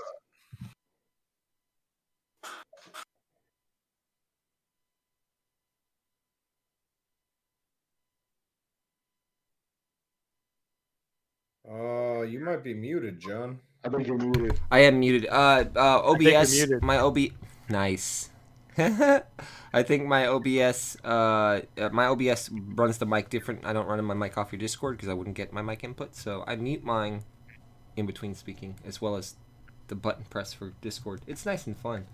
So Everybody loves long explanation. yep, it works. It's a great way to keep the tempo, in my opinion.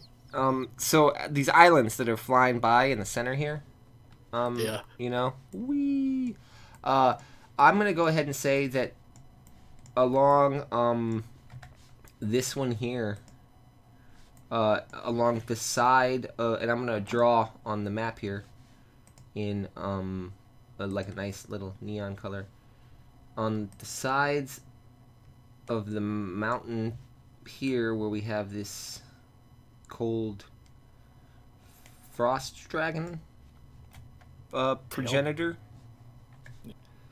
That underneath underneath the rotating islands are bands under that whole area that are of a different metal, a metal that whose properties are directly related to the cold dragon. So it's like a metal that looks like blue ice almost. And I'm not sure about the actual mechanical properties of something like that, but I would say maybe it has cold resistance built in. Call it the Zoolander, dude. The magic. Blue steel. Nice. It took me a half a beat before I got that too. Yeah, I know. No, I was like, It's wait okay, a minute. though. I was They like, can't all wait. be winners, folks. No, that was solid though. Blue steel. But yeah. Actually, I guess there is a metal already called blue steel. But yeah, there you go. That's kind of the idea there. Oh, Lord. Geez, let me think. Yeah, events are the hardest one, right? Because it's like this one-off that you have to come up with. I just got with something crazy. That's what I do. Yeah. Go nuts. Roll20 has horrible map management. Terrible. Let's see. It keeps wanting to jump around the screen. Yeah, it's not the most practical system. So an unseen issue with the metal gnome technology going over to the Makos is some of the Makos have now become infected with the living metal and are starting to become more metallic.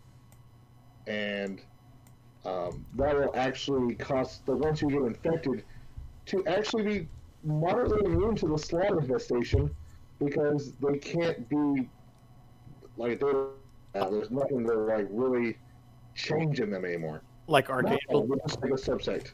like Archangel, dude. Like metal wings and shit. Yeah, It's fucking dope. yeah. That's my crazy word for it. Razor feathers. Razor feathers and shit. Yeah.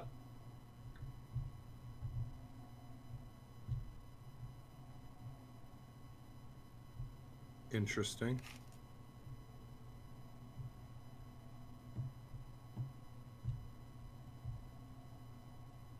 And Son of Pookie. So because the heart of the primordial dragon is infecting all the sea life with chaos, Ocean Master takes control of that sea life Oh, and starts using it to further empower the Tide Lords. Now the Tide Lords have these giant shark, kaiju, octopus, squid mouths, Bro, and now they're rolling around the ocean on giant monsters. we can have sea races. It's like greasers in the 50s too. Like they're like Yeah. modifying the like they're like, yeah, no man, I've got my shark, I got brand new plates on it, and under my gut.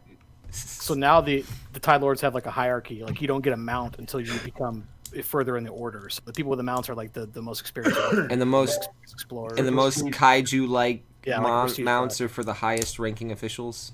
Yeah. So like I got a Okay, shark so I with gotta 3 say- tails.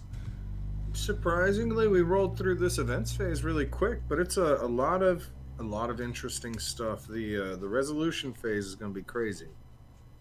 But we're on the avatar phase now. We have 5 avatars, I believe. Yay, I get to do something this time. Yay. So,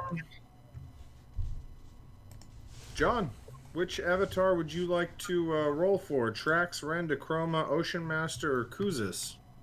I liked how we did it in the other one where we just each time we do it we're in a different order anyway, and then we just throw the avatars alphabetical or for whatever listing they are top to bottom. We'll just go that way. I like that. I rolled an 8 Let me on get the that random here. table of stuff that might happen. You've got the tracks, and the tracks are going to build a base of operations. So think about what you want to do with that. And So- then following the, Sorry. go ahead. No, let everybody know what they're doing so they can start thinking about it while I'm thinking about track stuffs. Okay. Help me Son of stop. Pookie, you have Rend, and you rolled a 2. So you can form, destroy, or block the action of an order.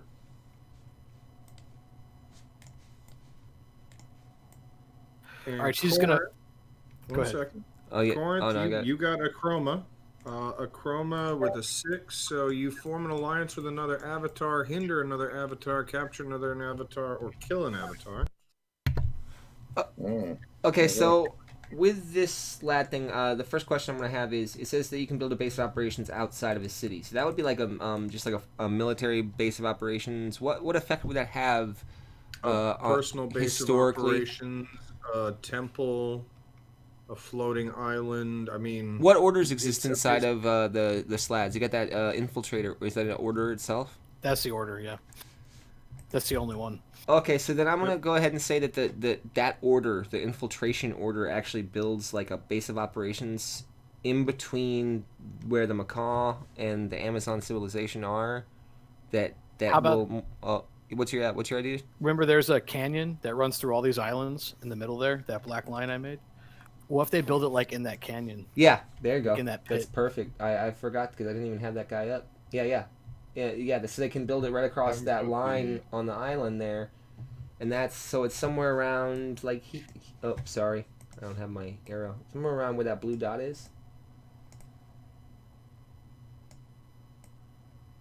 And then that's where they are able to like monitor and move out into both societies. So they're pretty much successfully kind of like usurping the centrals of both of those Yeah. societies. Both islands. Yeah.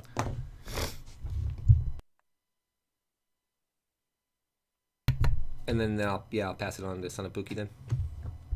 cool. Or Oh yeah. whoever's Rin next. creates an order inside of the Dragon Claw. She creates these 8 knights, and she gives each one of them like a portion of her power.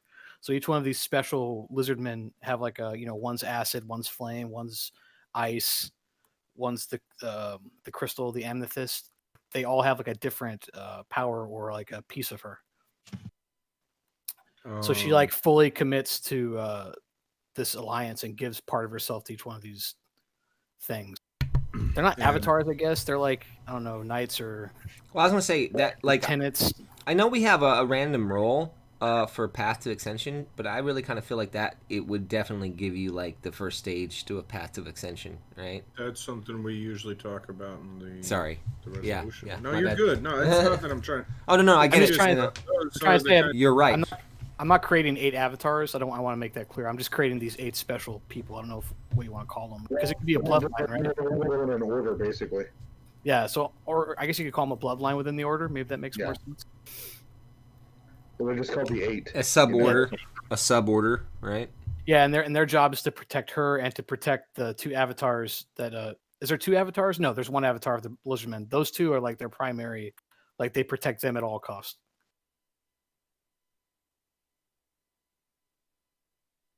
That's my turn. I dig that. Feels like we're gonna have almost like a lizard-based Dragonlance kind of thing possible somewhere in the future here. So I can, Star Wars pod racers with pods of whales. hmm.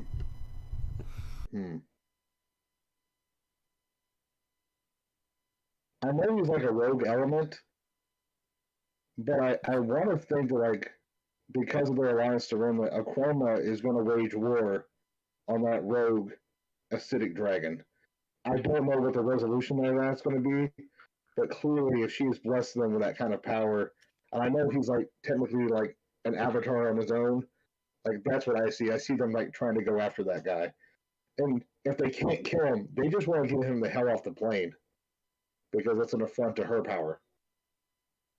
Cool.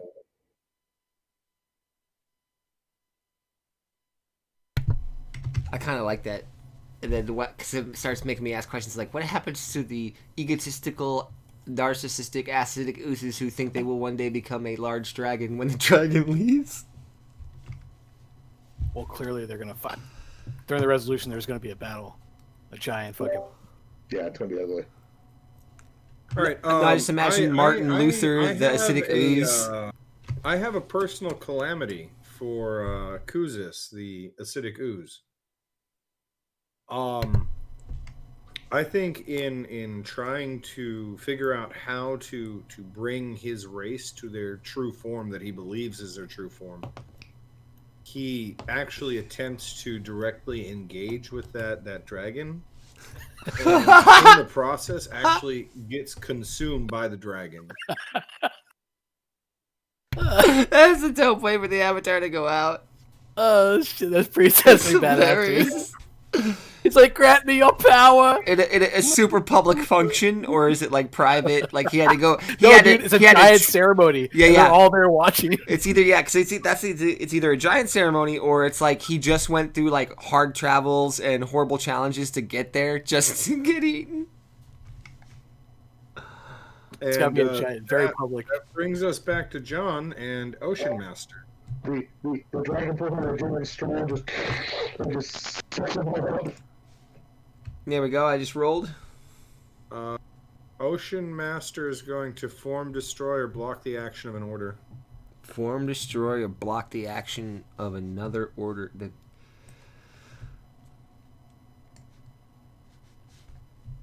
Have we officially made a name yet for the Kaiju Riders? That new order?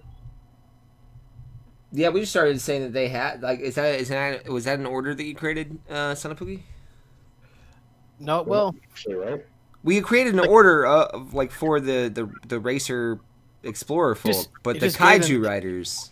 yeah, it gave them like access to the kaiju as mounts. I guess you could make it a bloodline or an order inside the order, like we were talking about. You could do the same thing, where like only the most powerful of them get to have a mount.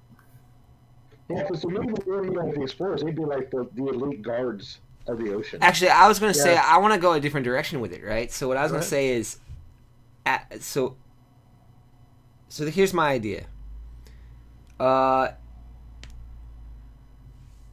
So every culture that has that machismo also has this counter to it somewhere in the culture, right? And so there are the thinkers that do exist, but just to placate the thinker, like so, okay, yeah, you can get out, you do the thing, get off our back. Ocean Master allowed an order to be created that that studies the kaiju in like an animal husbandry fashion, in a magic fashion, from different aspects to like kind of a- like. And Like he's the like, Simic scientists. yeah, in, Ravnica. and he's like, okay, you guys can do that. I don't really give too much of a fuck about that because I get to just keep riding this and owning everything. But he's like, well, but a benefit could come from it, so fuck it. You know, you eggheads do the thing you guys do. So he creates Charlie Day from Pacific Rim. To like Exactly. study everything. I like that, man. Science. Yeah, like just like a kaiju based scientist. This could be a big thing. Like we might be able to find a way to breed them well, or like customize them. And then as soon as you say customize, all the Do we have a gearhead, dude bro the name for them? gearheads are like, I don't know. It could be something very like cynical in nature, right? Like an insult as well as a name. I mean, since they're technically he considers them egghead, so like maybe he calls them like the caviar or something. I don't know. All right, pink eggheads. Yeah, I like the Because it's that. caviar. What is that? What is the name of salmon egg? Is there a specific name for fucking? A salmon egg. Salmon caviar. Yeah, why don't you call him the caviar? No, Yeah, it's I like roe. It's roe, right? ROE. It is roe. Okay, so that's what it is. It's like roe, The roe? or roe heads or something like that. Yeah, The roe bro. rohads, The roe bro. Robots isn't too bad. roe bros, The roe bros, dude. but it's spelled ROE. No, The roe bros. brothers of the row, and then people are like, wait, do you mean brothers of the road? No, brothers of the row. No, the roe. Oh, you mean the roe bro? Yeah, we got you. So like row. Row, but derogatory called the Robos. Yeah, bros of the roe. I like that. Yeah, there you go. Terrible. Science and stuff. This is bro. what was cool in the trial when we made Shrimp Folk, because what we were able to do then is enjoy destroying them piece by piece. They make good targets. You're destroyed with fucking kaiju. I'm just saying. Well, also, I feel like that, like it will, like what that does is it sets a path in the future between the Slod and the Sandman. Wish I will never get over that name. Slarmy. Slarmy. No, I'm just the Salarby. I forgot they have an army. Holy fuck. Yeah, they have a fucking army, dude. And now they have kaiju mounts, and they have a special order of rangers Yeah. that patrol the ocean. They're doing pretty. So they might not get killed out. That's actually a pretty cool They're actually, race. they're actually pretty good. Yeah. They're actually in a pretty powerful position. All It's right, most of the so zone is water. we're now jumping into our resolutions phase, and we got a Misty lot of Corn. stuff going. We got a lot of stuff going on. Miss Court sent something I missed, and your cam's out, Steve. Oh, I just said that they also have the researchers to build better kaiju. Which Exactly. Is terrifying. Like, Well, I was There's just another- thinking. I wasn't thinking. I think that the sale was, oh, we can modify them. I think really what it is now is just coming down to understanding. The road I see on the path in the future is when they understand that it's a chaos element infused by the Slod that caused these things kind of to exist in the first place. Then they'll start to have to make a choice, and that choice will be something that'll be yeah, the two interesting to most see. powerful races, one's amphibious and one, they're both amphibious. I can totally see them capturing Slod and using their blood and cells to inject into the kaiju to cause more mutations later on. And then maybe into themselves even at some point, but in order to like Mad Max themselves Demon fish, dude. into some kind of Okay. kamikaze. Later on doing that. That's a interesting thing to travel down, and I think we're gonna spend a good 20 minutes on that alone. But I kind of have a running interest in what we have going on with Yeah, Steve's Achroma. cam is off. Yeah. I'll reset the camera in a second. I'm sorry, guys, but I have an interest in what's going on with Achroma and this primordial acid dragon. Who just consumed another avatar. Who By the just way. consumed another avatar. Yeah, that's a problem. That's fucking hilarious. Also, I want to know, like, it's a personal calamity, right? So this doesn't kill him; it just takes him out of the game for a while. As then, just understand, the dragon digests him and shits him back out. Well, that's why I have an idea for he it. was born of its mouth, and he will be reborn of his ass. I'm just the poetry there is beautiful. I got an idea for the whole thing. I'm feeling like a Southern woman in church, man. I'm dying over here. So the reflective lizardmen and the dragon folk wage this war against this giant acid dragon, right? So the ooze will definitely come to the dragon's defense. So they have this giant war on the lake, and at the end of it, the lizardmen and Acroma, they succeed in decapitating this giant dragon. But when they do it, 2 heads sprout from where the one dragon head was, and the decapitated head is reformed as another dragon, which is the avatar that got absorbed during his calamity.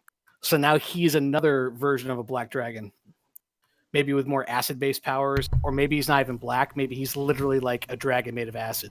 Or like a giant black ooze. Could you Maybe a do giant black ooze That's shaped like a dragon. in the shape of a dragon, but his calamity turned into like this tendency. And Acroma realizes that these dragons can't be killed, and if you try to kill them, all you do is make them stronger. Yeah. And that's hilarious too, because then that order that had the nonsensical idea that one day we'll evolve into, now they have a real reason to believe it. Yeah, they think it's true. They think they have to be absorbed by the dragon. They're like, yeah, all we gotta do is go get eaten by a dragon, and then we'll come out as another dragon.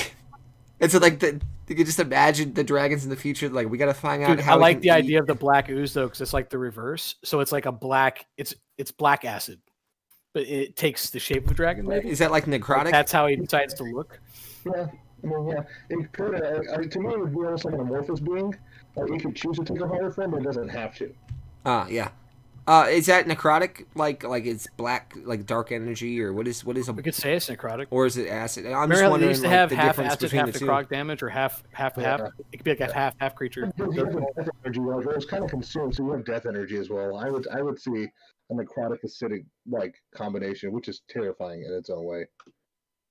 Because once you start adding necrotic to the game, now we're going to start spawning undead in that area eventually. Like, that's what's going to happen. Okay. I love the come down on that. That's actually really interesting.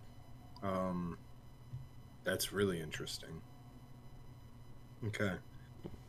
The next thing I wanted to touch on was the kidnap macaw folk scholars by the Slod. What is the outcome of them being essentially being directly exposed to the heart of chaos? That the heart of that dragon underneath the slod. So I have one theory. One theory is just like I could see them becoming almost like lizardish, as in like a dinosaur. Like, I mean, I know technically that's not in this world how it comes, but like I could see like their feathers molting and they becoming more scaled and like almost like a velociraptor or something like that. Like, I could see something like that. I mean, that's just one idea. I think that we should have multiple ideas because of the chaotic energy. I don't think there should be like one set thing that happens. I can see multiple different subclasses coming from this. Like a island of Dr. Moreau looking bird folk, like or parrot, like macaw looking, but some of them are like mangy. Some of them have like altered like features as far as proportionally. Think of giant, really colorful carnivorous ostriches. Like, that could happen to some of them. Yeah, I think I love the idea of walking that into dinosaur in the future. Yeah. That's an awesome way to bring dinosaur into a world, in my opinion. You have a established bird race that slods then chaos into de-evolution into a dinosaur. I love that. I think that the first steps of that could definitely be apparent in this. What if they, you know how they were making star maps and they were using it for navigation? What if the Slod used them to try to map the abyss? So they send them into the heart, because we kind of established the heart's like a portal-ish, and they use them to try to map out where the heart goes, or where the heart can go, or what can come through the heart. So, of the ones that are corrupted, the ones that like retain their sentience, retain their intellect, they use the like an Event Horizon crew almost, to like try to map the abyss. That makes sense. That makes a lot of sense. Because, like I said, I think it would happen like different stuff happens to each one of them. Like maybe two of them experience the same change, but maybe not all of them do. Like, and I mean, they would have taken like 100 scientists, so like you've got like multiple different combinations of things that could happen right here. You know, you could get very, very large birds, like maybe almost like a macaw version of a rock. You know, like you could have lots of different. You could have flightless birds. You could have. It's just a lot of different changes going on. What is the effect on the macaw folk society when a mass portion of their upper end scholars suddenly disappear? I was gonna say I have an idea on this because it's not just that. That's just half of it. The other half of it is you've got some of them starting to see a plague. So like one half of their culture on one side of an island is going missing, and then people are probably getting murked out by wild ass, carnivorous versions of race. And then on the other side, they're getting infected with this disease, which, I'm sure, like I would love to say that that some of them might die through the process of this infection from the metal. It's not something that probably is beneficial to everybody. They're not all going to survive. Yeah, they're not all going to survive. So what's ended up happening is this entire culture, which in my opinion is probably built, like I said, they're these I picture them as like Hawaiians before before missionaries and showed up and did what they did. So like they're totally like this really laid back and well balanced society, and this just destroyed so what I was going to think about doing was this. So in the world you'll still have the metallics, you still have the slod, but then a group of them literally leave as refugees and repopulate. I was thinking like maybe that place up here on the map or something. They fly away and they rebuild a big piece of land over there too. Which one? Oh, over here to the left? Yeah, heading east of the location. I'm sure that with the flying they might know. Isn't that? Oh, there is a really fertile area right there, right? Well, this area just to the east of them. Yeah, you're actually heading over to the rotating island. I could see that too. But like I said, that right here. Oh yeah. Kind of... No. The thing is, I was thinking either way across the ice to the north, like away. Like they might not know that this bumfuck is happening up here with the war. But they do know that like that larger landmass that you were pointing out right there with the red circle, that's still too close to the metal island that infected their island. They want to just these guys they're clearing out. Yeah. And the other spot that's possible is this bottom left area with the fertility that they might know about. But honestly, I think this island up here, they want to get the heck away from everything, and the society changes because they're refugees now. They feel that they're people whose homeland has been taken from them. They feel that homeland is their rightful homeland, and they want to return to it one day. And they band together. They're wary of outsiders, because even the good, like they had a great relationship, I was assuming, with the metal gnomes, but that still radically altered their society to a point that they want to not engage. So they're becoming isolationist. Do me a favor, where you're going to put them over there, put a block down and go ahead and write Macaw Folk Purebloods. Okay. That voted area that's in the middle of that circling island, the circling part, is that what you're talking about, John? Okay, so yeah, that's where I was talking about one of them, but the other one was the bottom left, and I'm starting to think the bottom left's actually better, because that it has a fertile area, and then it has that big like marsh area that's like dead land and stuff, so they might think nobody will come around. And then also it's got that that island with the amethyst or the gem there, which I think maybe they can continue studying for science because they're from that part of the society. So that might be more up their alley. I also foresee them becoming a much more brutal society. Yeah. Because I foresee they may not be so interested in research anymore. They may just become like a warrior breed. Like they're just pissed off that they lost their paradise. I think that they'll still understand that there's value in the intellect, but I think they'll be trying to militarize it. Any information they do get, they'll be militarizing, and I think they'll be very Spartan. I think they'll have a militia, a standing militia for sure. They'll be worried about what else can go wrong.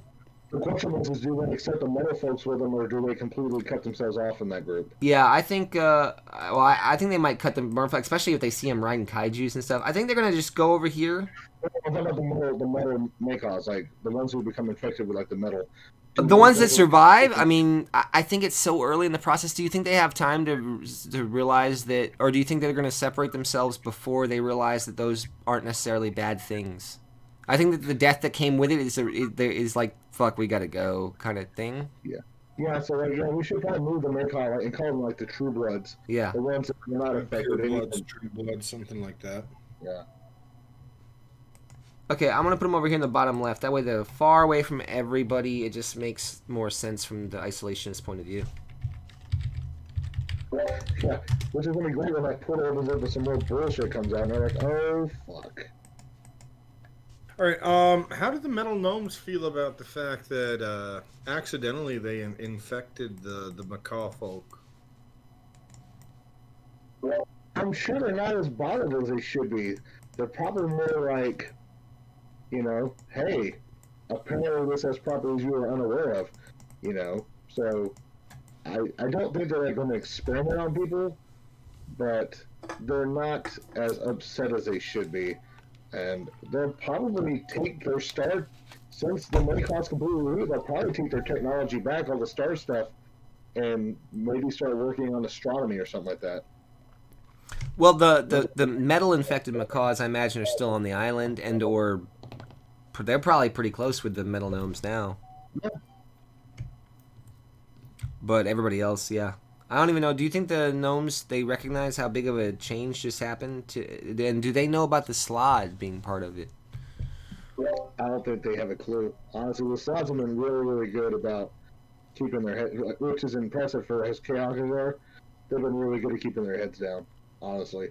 So, I mean, they might think something was just changed the air, but they wouldn't know it's the slots. Yeah. The Mormons may not even know about the slots, honestly. Yeah, that's what I was wondering. Is they would even know about the slots, and they would just think, oh, something happened to the macaw men that broke this down. Oh, it can't be our thing, because that's not enough. I mean, people survived, and so that's not a good reason. Huh. That's weird. What about the governmental shift with the Amazons, where the slot had been pushing them towards being a republic? How does that affect the Amazons?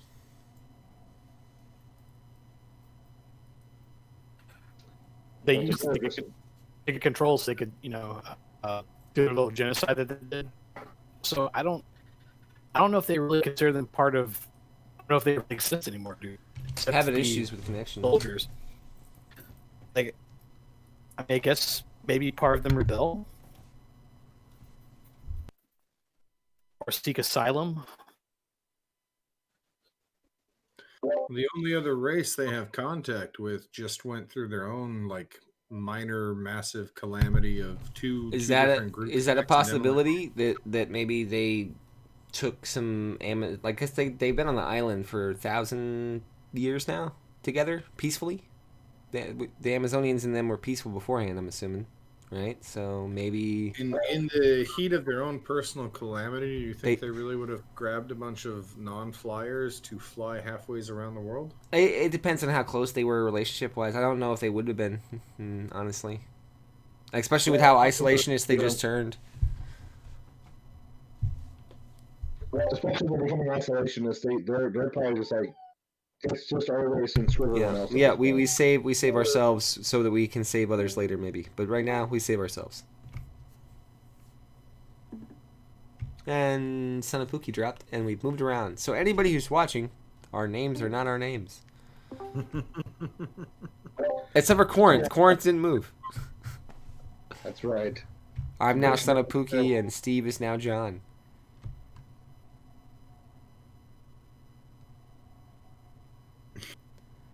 I hope he didn't have a storm. You can do a number on his net up there. Yay! Here he comes back. Yay, and he is back. He's so beautiful. I'm losing signal bad. I can barely hear you guys. Dude, you are coming really blocking on my end. Yeah, that's how you guys are coming to me. Like robots. Oh boy. Like robots. You having some storms or something up there? No. Nothing at all. Connection just turned to crap. That sucks. Turn off your streaming, or not your streaming, your ulterior downloading programs. My VPN. He means the clown porn. That's what he means. Yeah, you can't stream and buffer in holding 4.8 gigs worth of clown porn. I do it all the time. Dude, I don't even know if there's 4.8 gigs of clown porn in the world. Hey, although that is not it's one of the the big- routes I ever went down, so... It's the big red noses, dude. I can't get enough. Honk, honk. I didn't get guys Damien's hear me better now? voice. I'm not doing it. Yeah, you're much better now. Good, good. Yeah, I can hear you now. Maybe a So- portion of the population would also leave, like Macaw did. Thinking maybe here.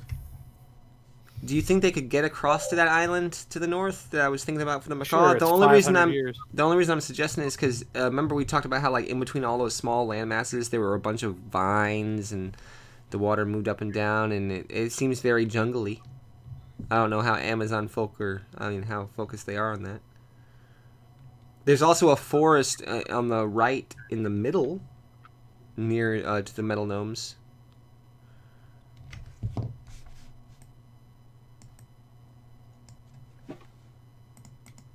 idea a small portion of the Amazon's kind of retreating. That's a forest right there, right? Yeah, I just had to look at the other map, but yeah, that's right.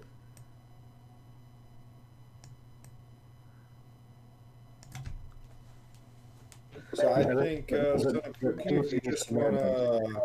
if you wanna drop them somewhere, I'm happy with wherever you put them.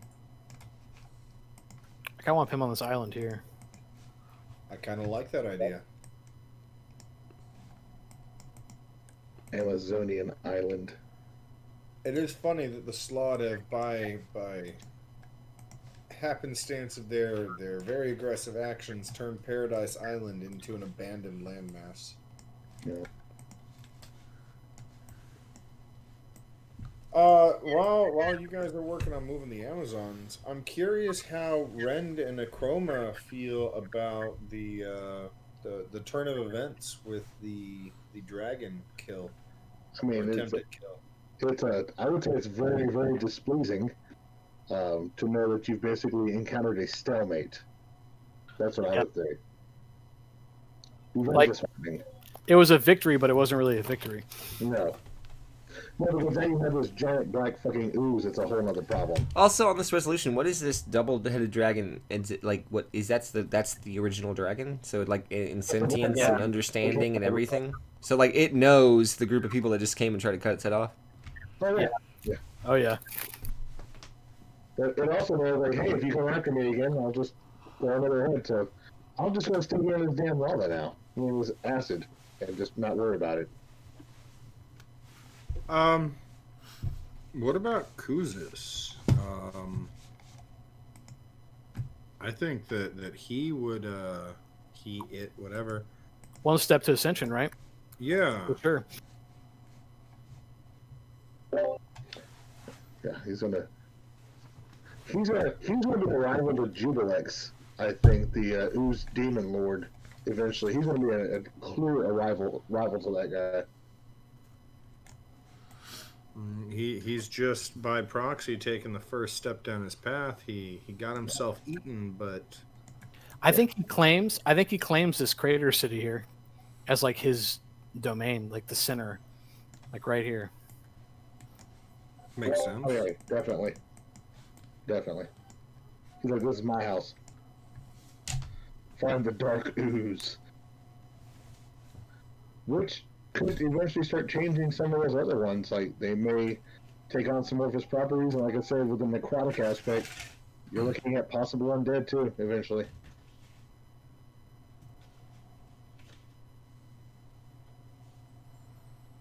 The salmon and the chaotic kaiju that they now ride, are they getting any chaos radiation from their interactions with these creatures?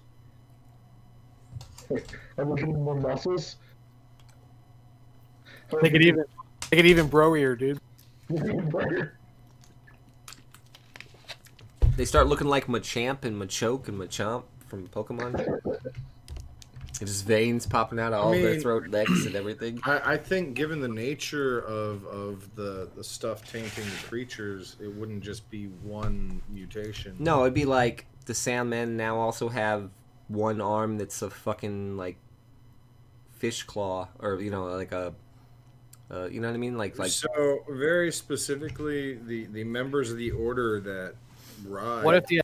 What if they start to get stuff related to the kaiju? So, like, if you ride like a giant shark kaiju, they begin to mutate with like a, like an increased. What if they end up bonding with the kaiju, like becoming like a symbiotic creature? Oh, I like that idea. Yeah, like so they take on. Yeah, they could take on aspects, right? Like they get a big jaw if they're riding or like a sword, they can. Eventually, they can bond into it and literally like become part with the kaiju. Like Independence Day style, like they wear them like a exoskeleton, Yeah. like pilot it. That's a good idea. Oh yeah.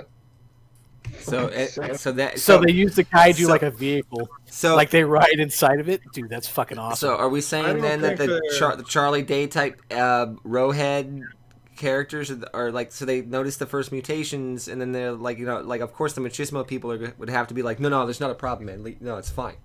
No, I don't. I think in this time period, they're not quite to the point where they're riding the inside of them yet. Yeah, no. Maybe That's... take on the aspects first, like we were saying. No, I'm just saying symbiotic. Like the Charlie Day is the person studying that's studying that. Like, how can we use this energy coming off of them, this thing? How can we interact with it? How can we make use of it? And maybe because the robots are basically studying the kaiju, maybe it takes around natural intelligence and starts creating it, and it makes them smarter. Maybe their intellect, not all of it, obviously, because there's random mutations, but some of them become like hyper intelligent. Like okay, yeah, it takes a lot of balls to drive a car in 1920. In 2010, it takes a lot of balls and a shit ton of smarts as well. Yeah. Like if you're gonna take hairpin turns at 110, you got to know what the fucking track looks like and by heart. What if they, like, remember we talked about they ride inside them? What if they start to absorb them, like you're talking about, D? And you know how like kaiju is like a generic term for giant monster? What if as they absorb these special characters, these special people, they become actual kaiju? So if you absorb Ocean Master, you become like fucking Godzilla. And if you absorb this guy, you become Rodan. If you absorb this guy, you become Mechagodzilla. I mean, do you see what I'm saying? Like if the kaiju start to become more powerful themselves individually from absorbing these I like this idea. It kind of makes me think of Warhammer with the Titan war machines that kind of retain a little bit of the intelligence of previous pilots. Or like in Azartis, where they were where those Chaos Marines get absorbed into that ball of necrotic energy and it starts taking them all over like one at a time. It retains like pieces of their personality. Think about it like this: the kaiju, okay, it absorbs the first person who isn't someone like Ocean Master, but just like one of the champions of the order. It kind of grows a little bit, gains a couple of theoretical hit dice, CR, whatever, and then over the years, because it's an almost ageless entity, it absorbs like 50 or 60 people that way. And then, even though it didn't get its Godzilla form in one push, it got it slowly but surely, More and more, right? Yeah, I like it. Yeah, like I said, they would want to be like to bond with this eternal creature would be like the ultimate love. Like that's like that's like the best way for them to go. They're like eventually you will die to a kaiju, but you will be part of something even greater. It could be like our own version of abominations. Yeah. Like individually, it could be special, depending on what they absorbed or even who the strongest one they absorbed is. That's a good idea too. Yeah.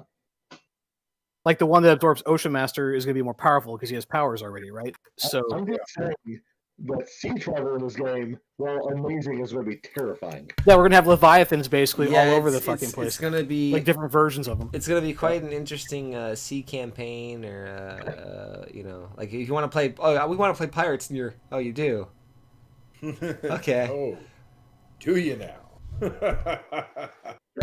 So Bond is one of the because we're going to avoid the damn water. But I like this too because then what it also allows us to do is later on in our content creation, we're gonna be able to sit down and make some really cool fucking monsters, like some kaiju based things and like if we just look at some of the stuff we have now in that already. And I'm sorry, I just really enjoy this, like how much comes out of this. The kaiju shit became very unexpected, but it was once again. Yeah, if you would have just say to me, like if I would just sit down in the stream right now and oh, what are these guys talking about? Okay, yeah, and so then what happens with the kaiju? And you're like, oh, they just threw Godzilla into a role playing game. I'm outie.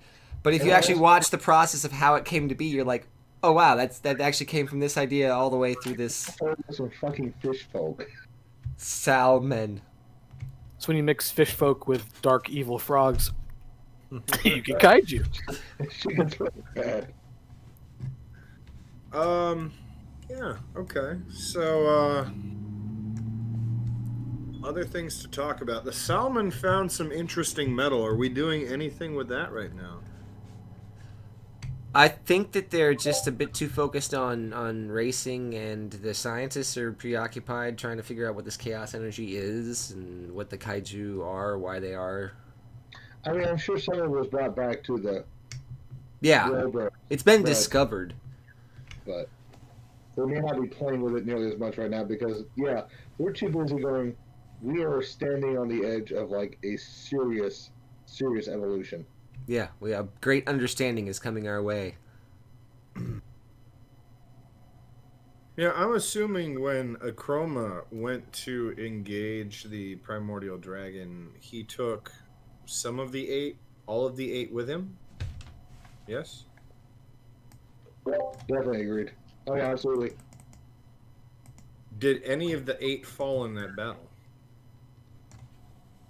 I can't foresee them not. So maybe we should roll a d8, and that number is the amount that passed. That died or that survived? You know what? Maybe when with the ones that died, one of the other ones obtains like their portion of their essence, so they don't actually die. Yeah. Right? Like the other 4 get more powerful, like the Force almost. As long like, as you know, as long everyone. as one is standing, Yeah, it will like when there's one always- left, he'll have all 8. Like and he'll be as then powerful as he was. 7 more fill in, the powers redistribute again. And as long as one remains standing in the entire order, the original power passed down from the god doesn't dissipate. Yeah, so I mean, I guess it doesn't matter how many died as long as at least one survived. Then yeah, that would be like part of a ritual. Is basically as you go to a higher ranking in the Dragon's Claw, you become one of the 8, and like basically the 8 high generals of the order, and you are all granted a power. It can make them like the Lich King's people. Like they share the power, so as they die, like they don't really lose the fight. Do you see what I'm saying? Yeah. So as long as there's still one remaining, that one will be very powerful. Yeah. But he can split his power back up, or it's deemed or ritualed again, where this power gets split back up between other high-ranking orders, Yeah. people in the order. And that could open up to eventually like, what happens if you have one that refuses to give up the powers? How about in the final battle? The reason they were able to decapitate the head is because like 7 of them sacrificed themselves to give that 8th one the amount of power he needed to like cut his fucking head off. That's So true. the one that survived is like, you know, the Kingslayer basically. He's Yeah. like, that's who he is. I like that That's what idea. he's known for, right? Yep. And then eventually he'll once again distribute his power out. That makes a really interesting character right there for something like Microscope to go into later, because now you have this person. Oh yeah, he's the Kingslayer and the most powerful, but also like the 7 closest compatriots he has dies. Like, Yeah, and then he has to give that power to other people. Yeah. So basically, he's like choosing other people that he knows are probably going to die one day if he doesn't die himself. yeah. And he's really like, are you 7 worthy of the friends that I lost in this battle? Like, Right. you know, Like, to prove yourself and shit. That's a very cool idea. I like that. Yeah, like it cynical. It gets colder. Dude. Because if he's a Yeah. bad person, he wants to keep the power for himself, right? So depending on what kind of person he is how you could role play him or how you could make his decisions make sense. yeah, because if he's a bad person, then basically the 7 would have to pull power from him. Yep. So that could be a whole other thing too. And maybe he gives it to a weak person, so they're easier to control. Like it's a whole like with Microscope, you can do a whole lot with it. Well, that's the cool thing about this too. So when we're doing this, right? So say we go, okay, now we're in age 2, and somebody's bringing up the 8, and they go, oh, okay, yeah, the 8 has the power. So we know the 8 exists again. So if he becomes somebody evil, we know what the long term end of this. Eventually, the power gets distributed again, but how? Like, you know, so we have the ways of creating that story. I dig it. Yeah. What happens if, like, basically later on in like age 4, age 5, like the PCs have got to go take down the one and bring him before the council so that they can redistribute the power because he refuses to give the power back. He refuses to give it back. Good to Like see he you, thinks he Liquor is Faces. a god himself because he has all the power. That's all his.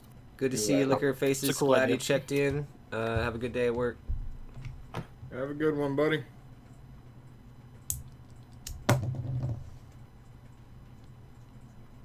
Sorry, didn't want to interrupt, but he's dipping out. Just wanted to say goodbye.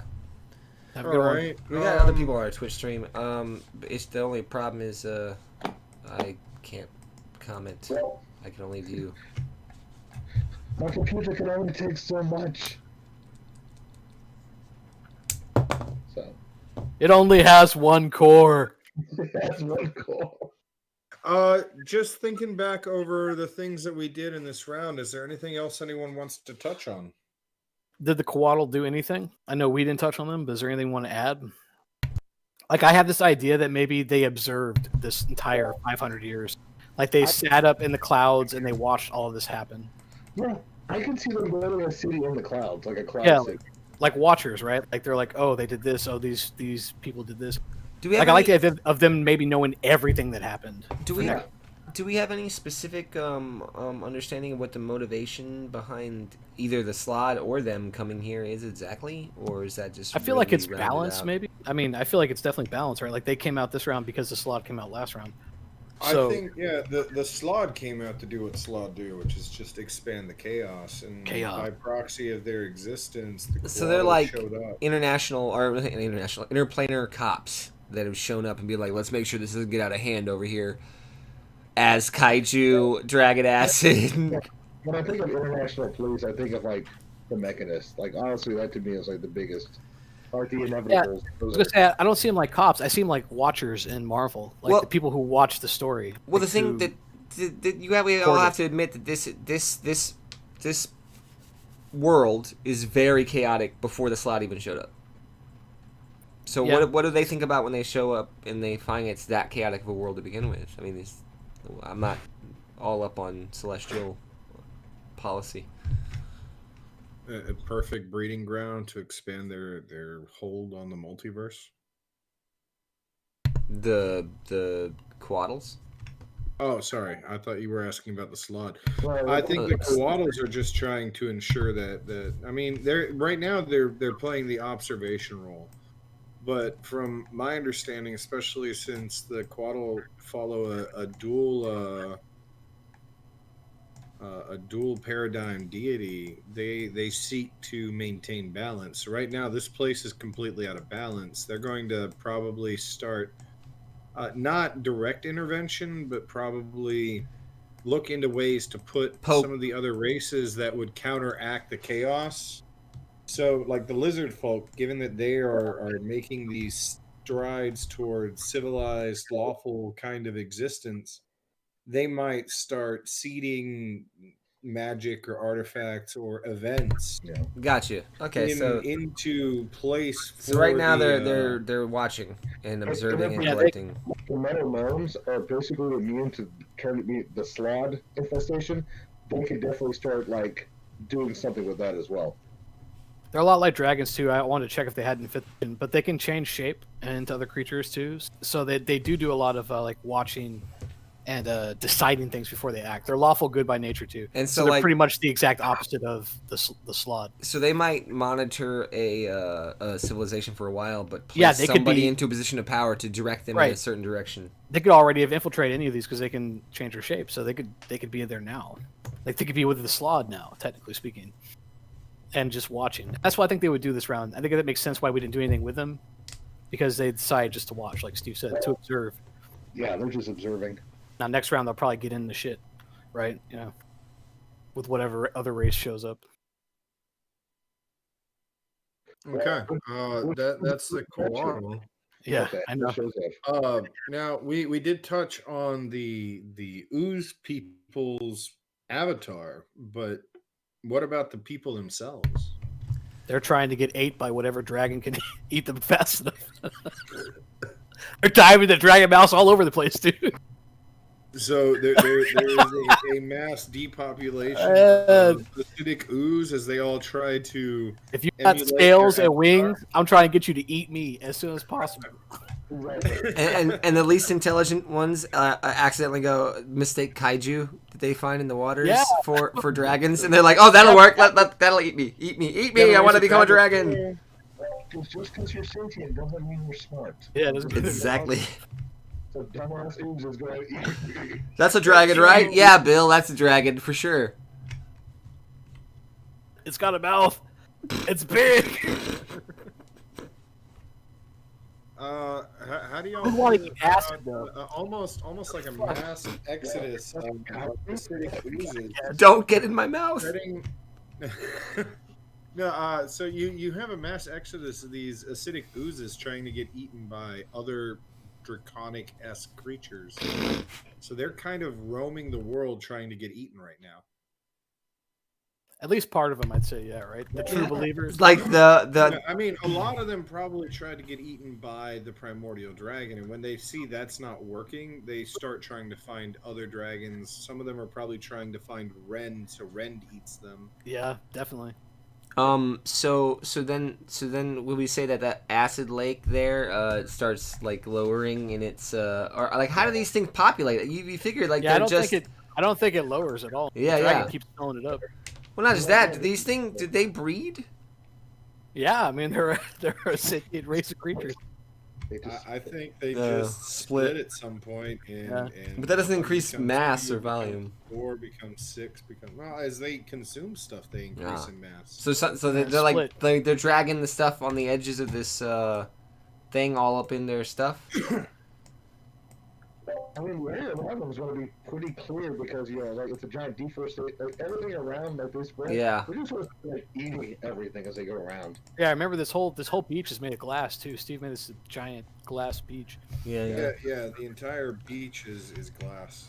which is I'm assuming resistant to acid, right? Because it exists. Yeah. So that's where Yeah. the lizard. That's where the lizard people originally came from.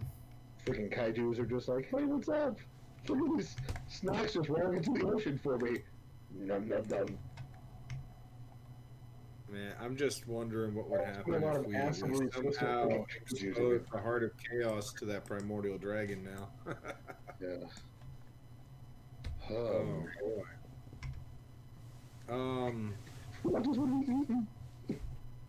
Okay, well, I think that kind of covers our resolution phase here. So next week we're gonna go into round 3. But before we wrap things up for tonight, before we close off, there's one other thing that we need to talk about, guys. We have our abyssal race, we have our celestial race. The next one is open for whatever, wherever, whoever, however. So let's start throwing some ideas and suggestions and see what other craziness we're adding to the world. I like the idea of devils. I have an idea for a group of people. I had a couple days ago, but Go ahead. Please tell me it's shrimp folk. no, it's refugees from a plane of anamorphic animal people, or yeah, so like Donkey folk. badger people, mice people, all of that, and the thing is that their realm, the plane that they're on, is being taken over by like an evil stout, like an evil anamorphic creature, or what is that? Not anamorphic. Anamorphic. Yeah, anamorphic. Close enough. The idea is it could be a bunch of different races that all fall under that purview of humanoid animal hybrid. Well, is there any particular alignment we're looking at? Because, we do have some lawful entities. We have a vast swath of chaos, but, and I see the salmon folk is very chaotic, and they're clearly they're hanging around with kaijus is going to make it a lot worse. What about rolling it randomly, like picking planes and then assigning D6 or D8? I We could rolled do that. which one. Dope beans. Yeah, we have to just like you have to basically come to the list. We could do that. Because now this portal's just spewing out whatever the hell it wants. I mean, you can get dwarves, elves. Okay, Yeah. one second. We got I would hope for a bit more spice from outside plain stuffs. Because elf, dwarf, I was like, well, we can create those as the world's gods folk. I mean, you can do a lot. I mean, like, but you can have them from different elemental planes. You could have like a fire dwarf or a wood elf, Yeah. like a wood elf, not like an actual just like separate. Gotcha, yeah. You can do a lot. An elf that's very not fire resistant. We're not fire resistant. Hey, bring that elf over here. Why? It's getting cold. It's getting cold. We need more tinder. So many. I said tinder. Bring the children, not the adults. I really need to smoke a pack of elves right now. Wow. Yeah.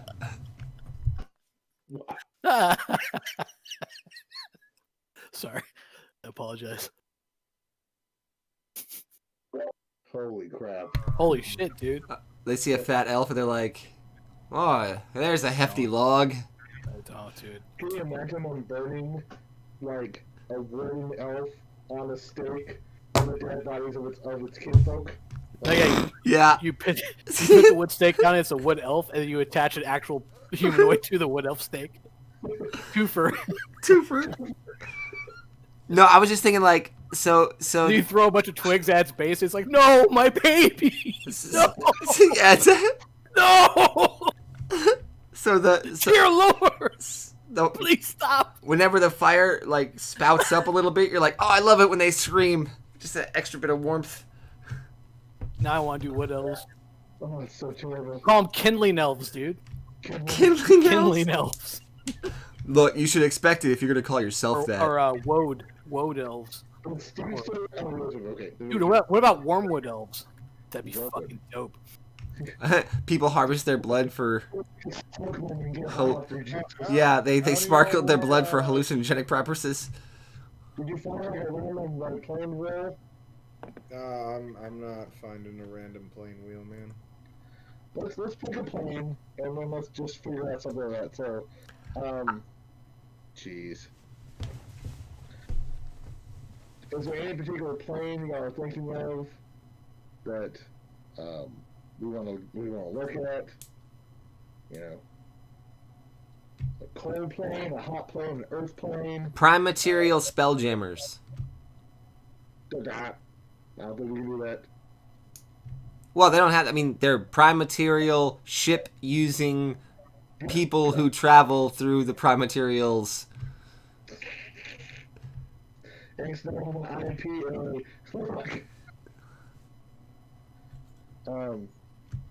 What would be good?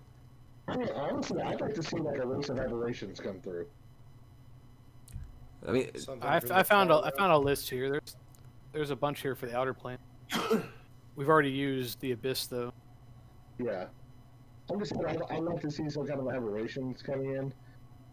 Maybe that'd be kind of fun. I don't want it to be now, but maybe within the next, within the three times. What about What about the Outlands, dude? The plane between all other planes. Yeah, Outlands is hot. the Outlands is a collection. That's like the Dodo Land thing, right? Right, well, it's also got portals to all the other planes. Yeah, but I mean, like where everything kind of meets, it's kind of like Dodo Land. It's kind of like chaotic. Yeah, because we have Sigil and everything like that. Yeah. Yeah, so it lists like the Web of Fate, the Well of Erd, Wonder Home, Hidden Realm, Hidden Veil, Hidden Word, Library of Lore, Flowering Hill, Court of Light. Like it's like all the places that are in between all the other planes. Here's the Mausoleum of Chronepius, realm of the dragon deity Chronepius. Yeah, it's a dragon death deity. It's fucking dope. Can I list or something like that? Yeah. Yeah, he's hot. Dude, He's just like an eternal watcher. Yeah, Semenunia's Bog, realm of the lizard folk deity Semenunia. What's Wonder Home? Realm of Gond. Let's see. I'm trying to look at any. You know what? I would like to see maybe like some kind of insectile race, but like almost like Toric, where it's like a centaur, not like a dry. Like, I don't want it more not like a driver, but like maybe something like that, like a scorpion folk or something like that. Because we don't have anything living in the deserts yet that we've really established, so like maybe like scorpion folk or something like that. I like that for a created race a bunch, too. What Either if way we we did get the it. Beastlands? Dude, there's some stuff in the Beastlands. Yeah, there's like those giant dire versions. Or the third edition. They're like perfect versions of the creatures. Yeah. I forget what they're called. But you have like the stag, the bear. We could just call it a primary whatever animal it is, and just call it that. What do you think, Steve? The problem is it's so wide open. It's limitless possibilities, you know. Yeah.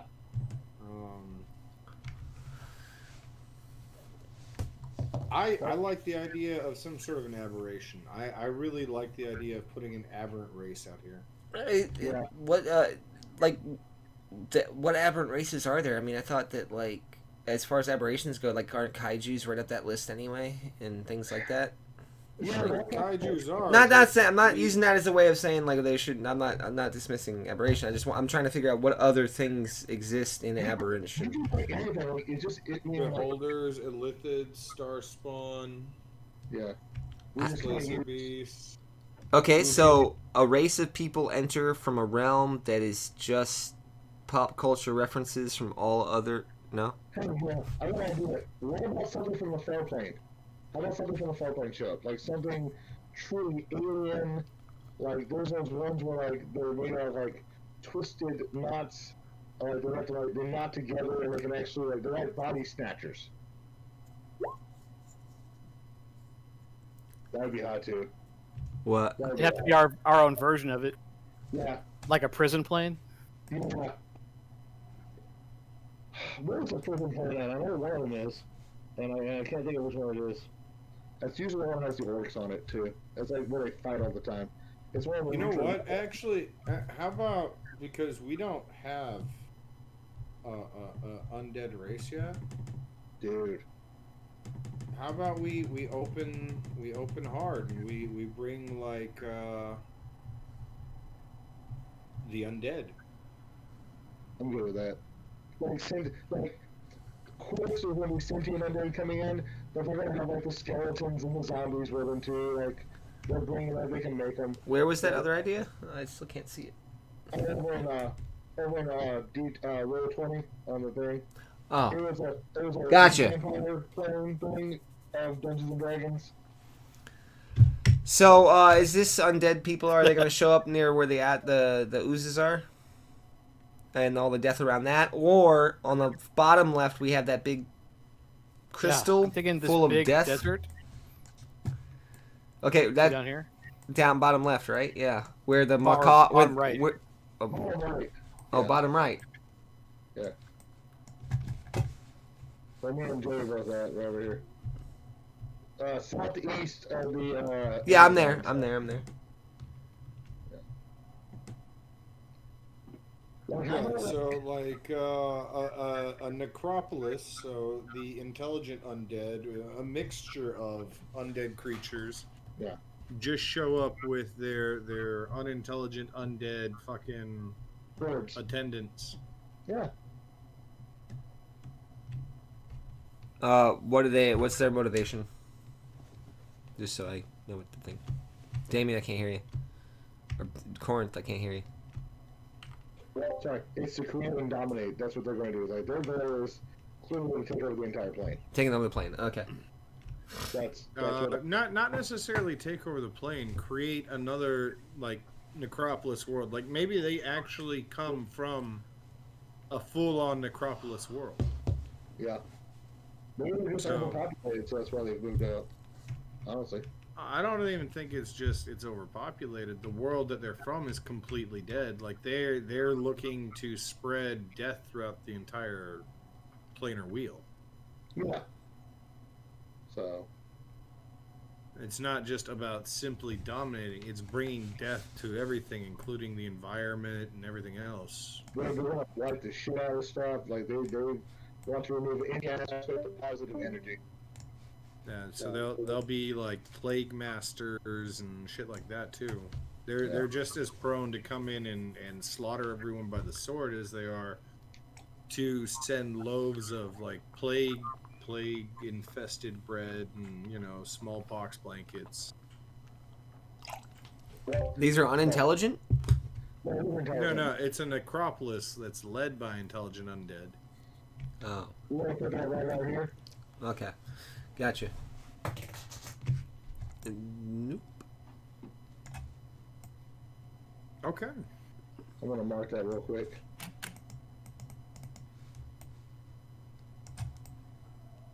And we can go over the name for that at the beginning of next session. But that's where it's at, in the middle of that desert. We lost Pookie again. Yeah. And he's been having some issues with Discord tonight. No, I'd say give a thought to that anamorphic in the future, though, because what I like about it is the idea that it opens up a wide range of races that could all fit under the umbrella of one race operating as a race. That's what we do with the undead. It's not just like just vampires or whites or zombies. It's a little bit of everything. Yeah. Well, I like your idea. I almost kind of want you to bring it in after the Age 1 calamity, though. That was weird. Definitely, like some mutations around that causes the anthropomorphicness. That'd be kind of cool. Or before the calamity, they move into this world that's suffered some serious problems. So what did I miss when my computer froze? the bottom right desert. No, I'll let you cover Corinth. I gotta go to the little boys' room. I'll be right back. Sure. So the bottom right, I'm not going to spot it and maybe but that's basically where the necropolis is at, in that desert in the bottom right. And then we were discussing like maybe after Age 1, bringing in his anthropomorphic creatures because we don't know what this world's going to look like after like the catastrophes and stuff, and it might, they may be brought in because of the residual energy of whatever jacked things up, or it might be refugees from another world. We don't know yet how it's going to look. So we're not bringing them in next round. The undead are coming in next round. Yeah, undead are coming in next round. So it's just going to be a mixture of intelligent undead with their intendants and stuff like that. And their goal is to just wipe the entire plane of any positive energy. They want to kill plants, life, everything. I mean, they're going to figure out that there's fucking kaiju here, and that's going to be a problem.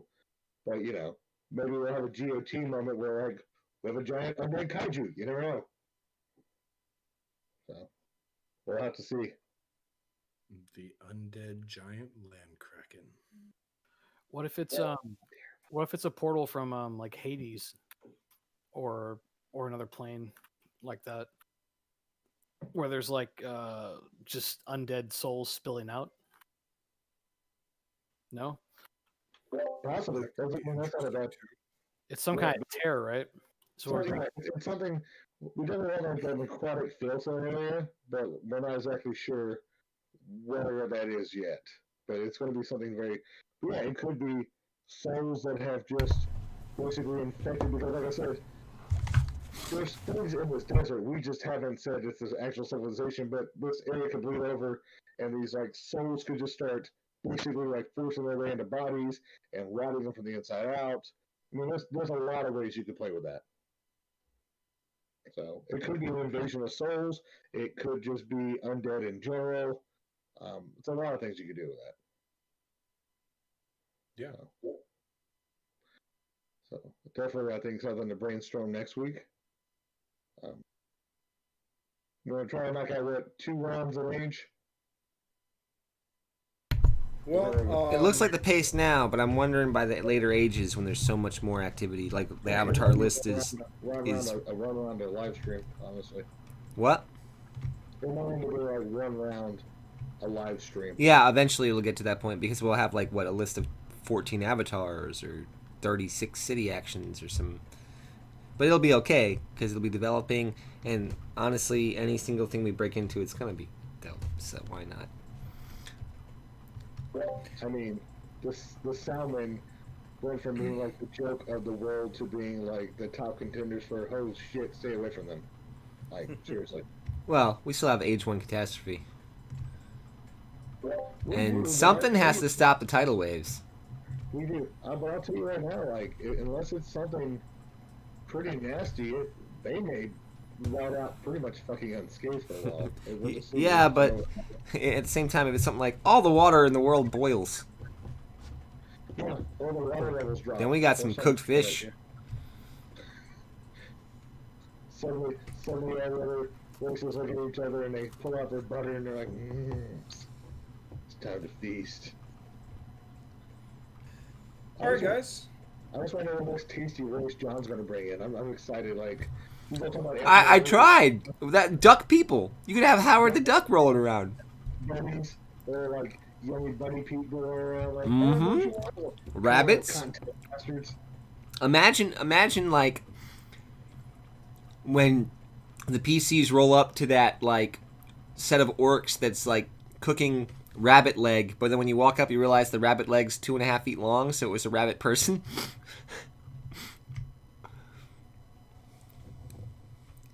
Watership down action. Jim, were you just randomly like clicking on things? You was really pinging over there? Does it make a ping sound every time? Yeah, it wasn't a ping sound, I just noticed the circles. I was looking around there, I saw the pinging, I was like, what are you doing? Like, oh no. All right, guys. This has been Project Epoch, brought to you by the Bull Critters Corner. I'm Bull Critter Steve. BCC Steve. And I'm Bull Critter John. And I'm Bull Critter John. And I'm thinking that next time you decide to build an organization, you're going to bring me and Joey in there first, just to be like, how does this sound before we do it? Hey man, We don't get to be the BCCs. taint was mentioned tonight, and we We're didn't spend outsiders. more than 3 minutes on it, so that's a win. That's going to be a record. Yeah, that really does have to be a We're going to record. be signing off for the night. Usually when we Y'all talk, have a wonderful evening. usually when we talk about the taint, talking about the taint, it ends up being longer than 3 minutes. True. I don't understand. Are you trying to get us to talk about it? Like you just keep saying taint over and over and over again. I know. If I'm correct, then you're the last person who said it. You can go ahead and cut the stream, brother. Okay, you guys have a great night. Thank you for tuning in. We'll be back again Monday, 8 p.m. Central. Great and happy to see you. We're still in age one, but we're on the round 3.